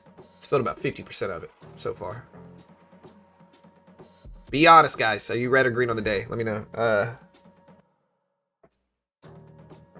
Red, up. Green, up over 5K, red, up a lot, green, down, red. I appreciate the honest. I really do. Mostly red. Up a little bit. That's good. Green is good, dude. Green is good. Green, red, negative 150. Shorted the DEX. My Q contracts I bought at 350 per contract are now worth 14 per contract. Are they put contracts? I'm assuming, what in goodness gracious? The crash of the NASDAQ has given me wins that cover up my 5x losses from gold. Now recover. Red. Bitcoin just bounced off of lows.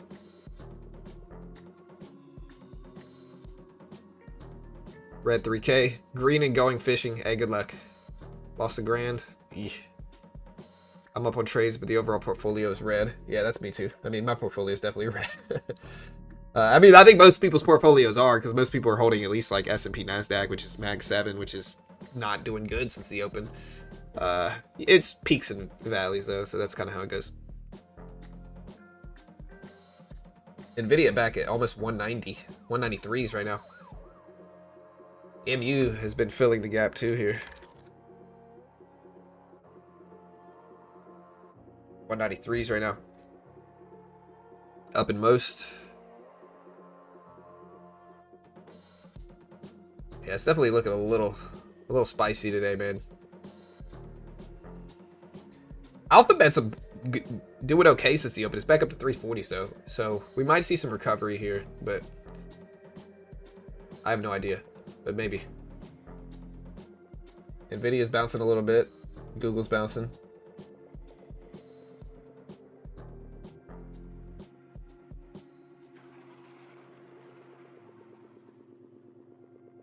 PC is not why the market's going down, Sarah. Market's probably going down because, well, it's a mix, but market's probably going down because people who bought options yesterday in MU couldn't sell until 9:30 at the opening bell. And so because you can't buy or sell options until 9:30, and so once 9:30 hit, MU started to drop. Hyperscalers are maybe a little bit worried about valuations, bottlenecks, and capex, and so they dropped. And then MU started to correct a little bit from profit taking probably, and that kind of just caused a lot of fear to show up at the opening bell, and that pushed us back down. And then the deeper we fell, the more it snowballed into more and more fear from retail. That's probably what we got today at the opening bell. Things are starting to bounce a little bit though. We'll see what happens. Bitcoin getting hammered too though. which is strange because yields are actually down today. Although Bitcoin did just bounce at 57.5s. So look at Bitcoin on the left.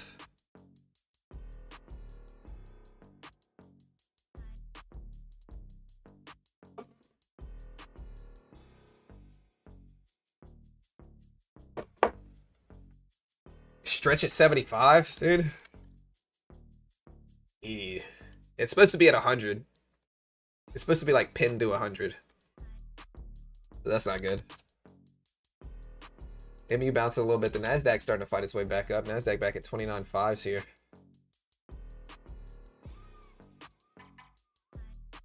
What do you guys want to buy right now?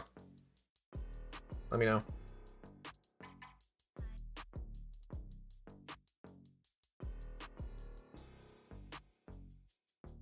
Boomers must be ecstatic. Dow is pushing up the highs, dude. Boomers. We'll never hear the end of it from the boomers, man. You know, 52.630s. I like you, boomers. I like the Dow, so you should like me because I like the Dow. All right. It's all love. But look at the Dow go. I said, what do you want to buy today? Strategy, Nasdaq, SPY call, oil, gaps, IBM. I'm down 5K. I want to cry. I'm sorry, bro. Everything. Gold trading like a meme coin. I buy tomorrow, hit or miss. Yeah, calf chill, dude. IBM. Boomers must be static. Yeah. Gold trading like a meme coin.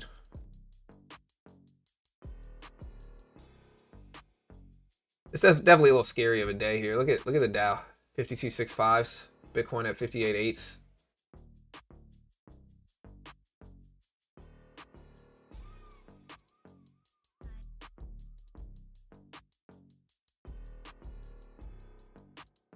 Where's Sam, the fast talker? Sam's here. He's right above you. Yeah. Who is that, dude? Is that somebody here? Is somebody here right now? I don't know. Oh, that's Bert. Hello, Could Bert. be. You didn't speak for so long, I forgot you were here again. I was watching the market, honestly, just trying to get a handle on things, and I kind of got caught up in it. No, I'm not yet. I'm just trying to read it. Yeah, the Dow up to 52.75s here on the Dow. 52.75s. So the Dow just broke highs. I believe this is all-time highs. 52.774s. Yeah, this is all-time highs, guys, for the Dow. Dow's popping over all-time highs.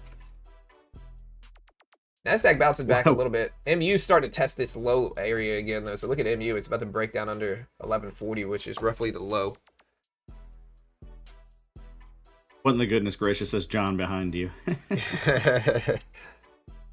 What? I still don't understand how the market can be so volatile. Yeah, I do.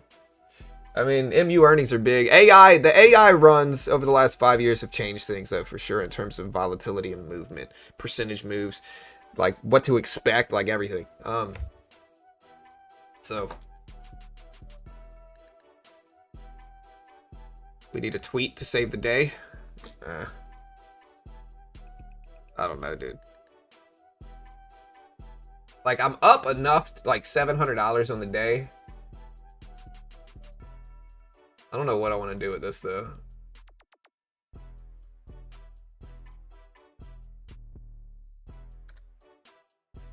I really don't know what I want to do with this. We're up so much.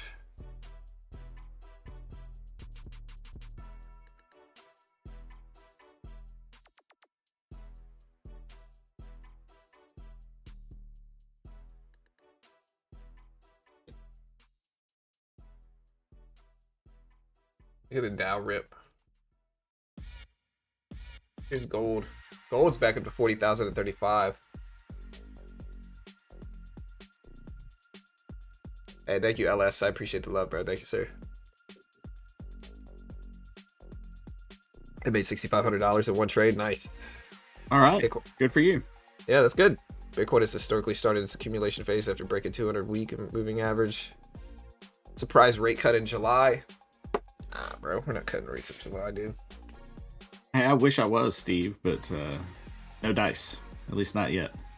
Yeah, we don't have room to cut rates yet. We got to wait for inflation prints to start looking lower after the cheaper oil prices. So I don't think, I mean, again, a rate cut's not even on the table for July. I think right now we got roughly 30% chance hike odds for July.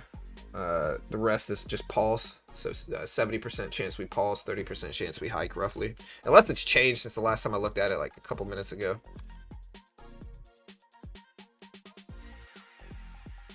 Yeah, it's roughly 28% chance that we'll hike rates 25 basis points, and a 72% chance we'll pause.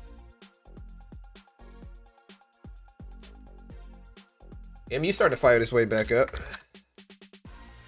What if my thesis plays out? I told people I thought we might drop at the open. I didn't think we'd drop this much, to be fair. But then maybe rebound late morning is what I think I said. That's what I said, right? I think that was my thesis.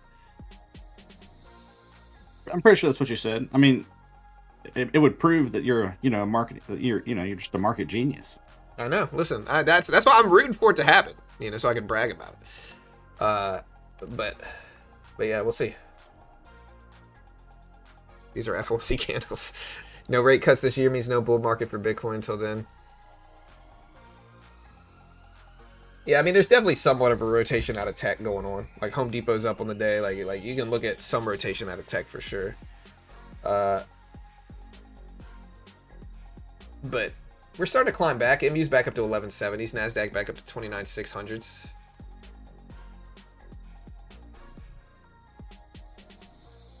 I cut 2 contracts just short of profit.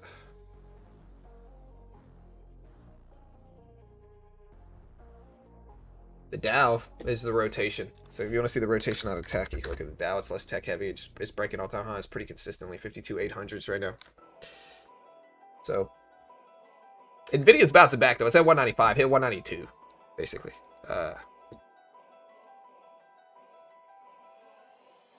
You can do it, Max. I believe in you. Yeah, good luck, dude.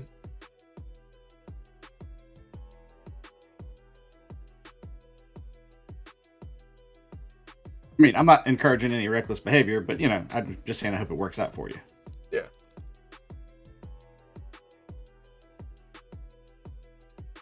$11.80s for MU.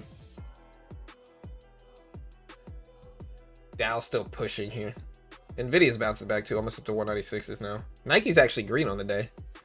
SpaceX is 153, is basically flat though.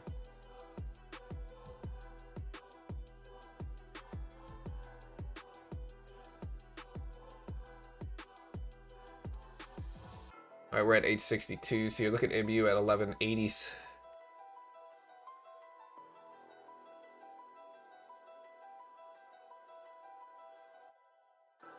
MU rebound. It's fighting its way back up. With that, the Nasdaq is as well. Nasdaq up to 650s again.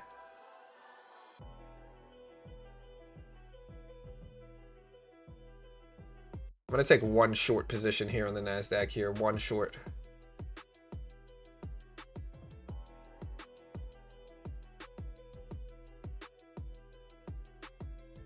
I haven't had many losing trades here, but I will cut this if it doesn't go in my favor.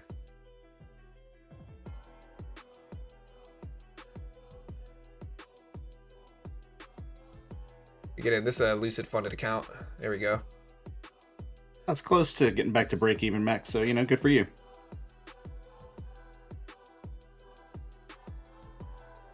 I'm going to keep this pretty small and cut it right here. Too big of a bounce back.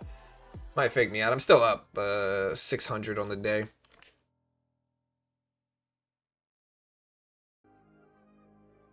Biggest whip ever. I think it probably still would have worked at this rejection level, to be honest. But I don't want to give back my profit.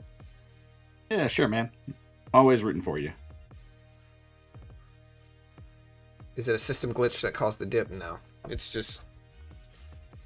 It's a mix of this. My short would have worked, by the way. It's rotation out of tech to a certain extent. It's options getting unlocked for MU, which is up dramatically overnight. It is a rotation out of tech and into the Dow and other things. It is just a mix of everything going on. MU, SanDisk. I told you guys, like I said, we could see this at the open. I didn't think it would drop this much though, to be honest. But I mean, I think, generally speaking, when something moves up really big, there can be profit taken at the open. It's not a crazy thesis, right? Like most of the time, something's up big. A lot of people get all optimistic and they want it to run, but a lot of the time we get a little correction from profit taking. You got to think of the psychology behind it, which is that when anything's up big, people are up big. They want to lock in those profits, and so they sell. But this is also like hyperscalers, maybe a little bit of fear, overvaluation, capex stuff mixed with like bottlenecks with HBM chips. With MU I would earnings. also imagine the more the market pumps, the more inclined people are to take that profit due Yeah. to fear of losing it. Yeah, no, 100%. I got it in short right here. You hate to see this. I got barely faked out on this little baby candle. You don't love it.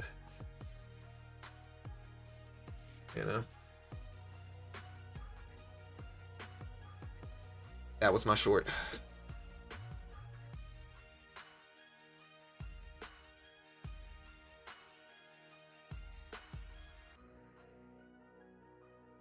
No, I got faked out.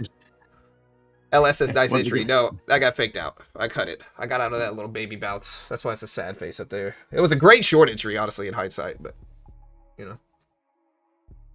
Wimpy John strikes again. Sorry, Bray, go ahead. No, it's cool. First off, Keo said, sometimes it's good to wimp out and stay alive. I agree with that.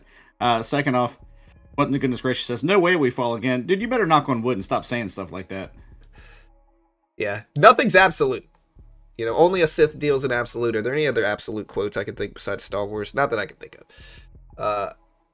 But nothing's absolute. Nobody freaking knows. We could very much do whatever you think is not going to happen. I just jinxed everybody in the chat saying that. I mean, I'm teasing you, but...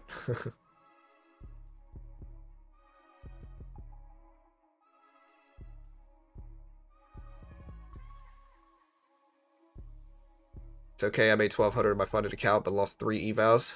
Well, you kind of, depends on what size evals, but...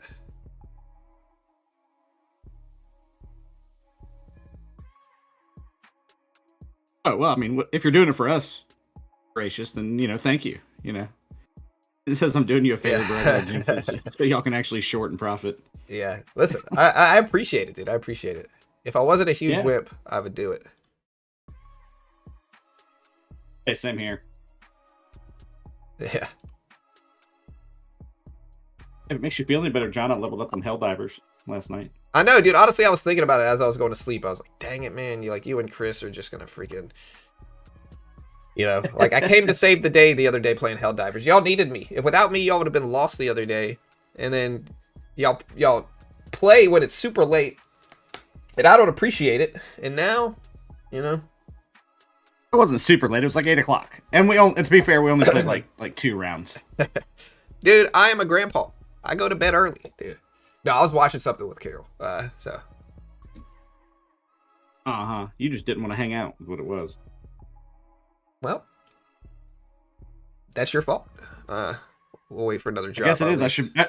I should be more interesting, Is this live? No, this is not live right now. Like, I'm not responding to your comment. AI predicted you would say this, and I am an auto-generated response. NASDAQ coming back down here, though. It's indeed all pre-recorded. I'm Nostradamus. I predicted what you were going to say. Yeah, that's right. Man, dude, I'm really upset I didn't hold that short right now, dude. I'm not upset. I can laugh at it, but, like, dude, top 3 worst fake out ever, dude. I got faked out at the very top of... shorting it would have made a lot of money.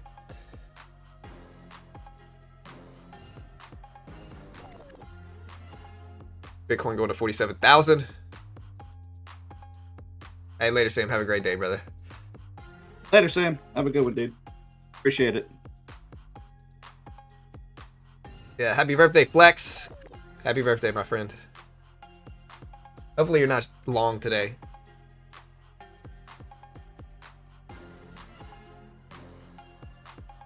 It was a nice entry, LS, so you're not wrong here, dude, but...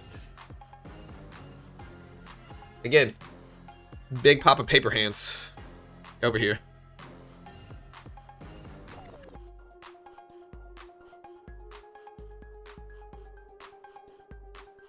They call him Paper John because he gets that money, you know.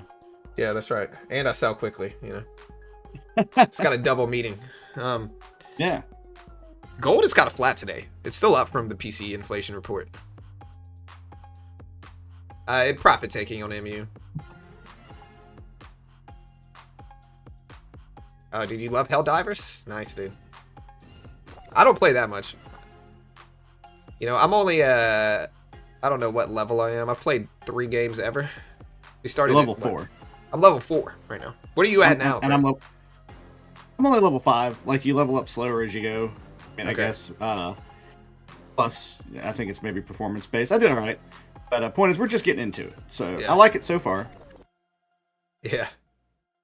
Our buddy got us into it, and he's like, well, he's good at everything, honestly. He's good. So. Yeah, he is.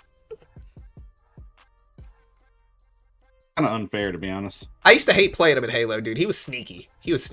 Yeah. Incredibly, not just strategic, but tactical. Yeah. Yeah, he was. He's also a very lateral thinker. Plans within plans. Yeah. SpaceX down to 150s here, guys. 150s. As contradicting as it might sound, I think an equities flush out is exactly what crypto needs. Once equities finally correct, Bitcoin can finally put a bottom in.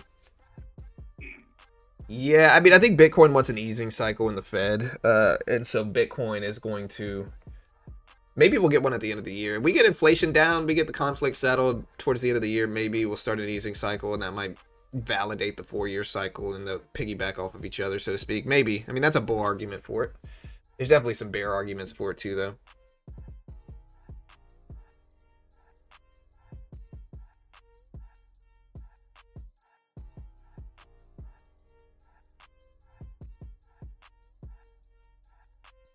Alright, so we're at 29,600s.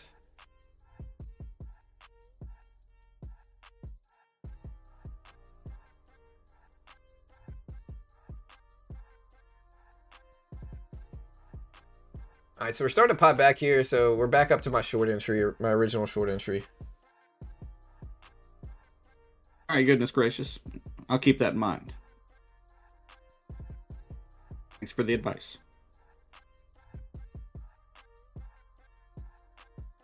Back up to 650s. What's the Fed watch to where right now? 27.8. Okay, it's not really changed. NASDAQ getting a jump here. Any news? Let's see. No, not really. I mean, we already had all the news this morning. Yeah, it's been an interesting market day, but not really news driven this time, at least. Well, it's news driven. It's just not news from like breaking news, like intraday. It's, I mean, PC and GDP move stuff, but this is all just kind of shakeouts from MU earnings yesterday. MU was up so much from earnings. That is news, but I guess I should have been more specific, but I think you knew what I meant. Yeah. No, I understood what you meant. The uncertainty is the worst thing for risk assets. Uncertainty with conflict, Clarity Act, inflation, Fed. We all know the playbook. Yeah. Yeah, I mean, we're holding right now. We dipped about 2.5% at the bell, but we're starting to bounce. So, it's not unrecoverable. Like, we could recover. We'll see. Where's the contractors? Are the contractors not here today? Are they boycotting you guys? Honestly, dude, I kind of hope they do today, bro. I've had contractors here every freaking day for 3 days now. Yeah, you get no peace, no quiet, and you can't relax because you got to keep an eye on everything, make sure that everybody's doing their job like they're supposed to. Right, exactly. So Stone Ridge Private Credit Fund reportedly limits withdrawals for 4 years, according to Wall Street Journal.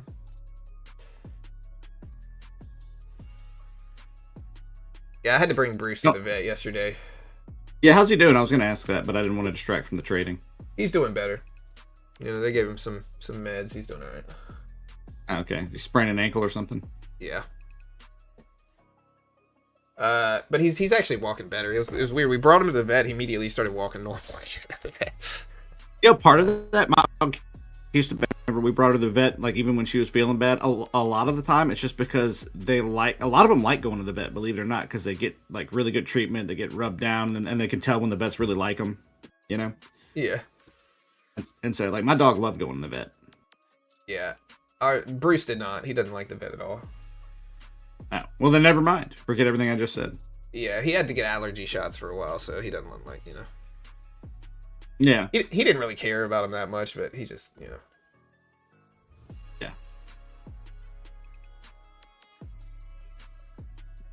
Jesus. Yeah, NASDAQ's still fading back down at that level. That top worked here. So look at this top at 680, 675s. We went right back up to it. We have a triple top short term at that level now on the NASDAQ. Is the Dow still moving up? I don't know. Yeah, we're at 52,972s here.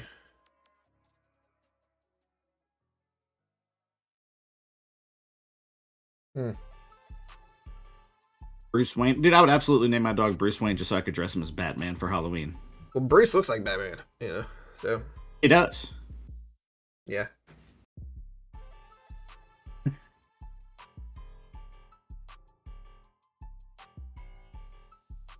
But specifically, it'd have to be like an Adam West Batman. Yeah. Whew. Bat dog, double or triple top. It's a triple. We have short term. We have 1, 2, 3. I see it as a triple. I don't know. Could be a quadruple for all I know if there's another confirmation short term.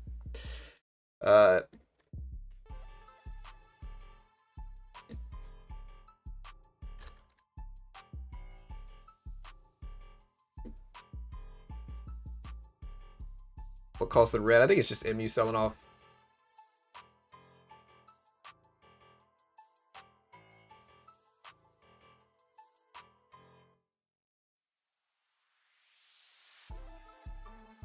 All right, guys.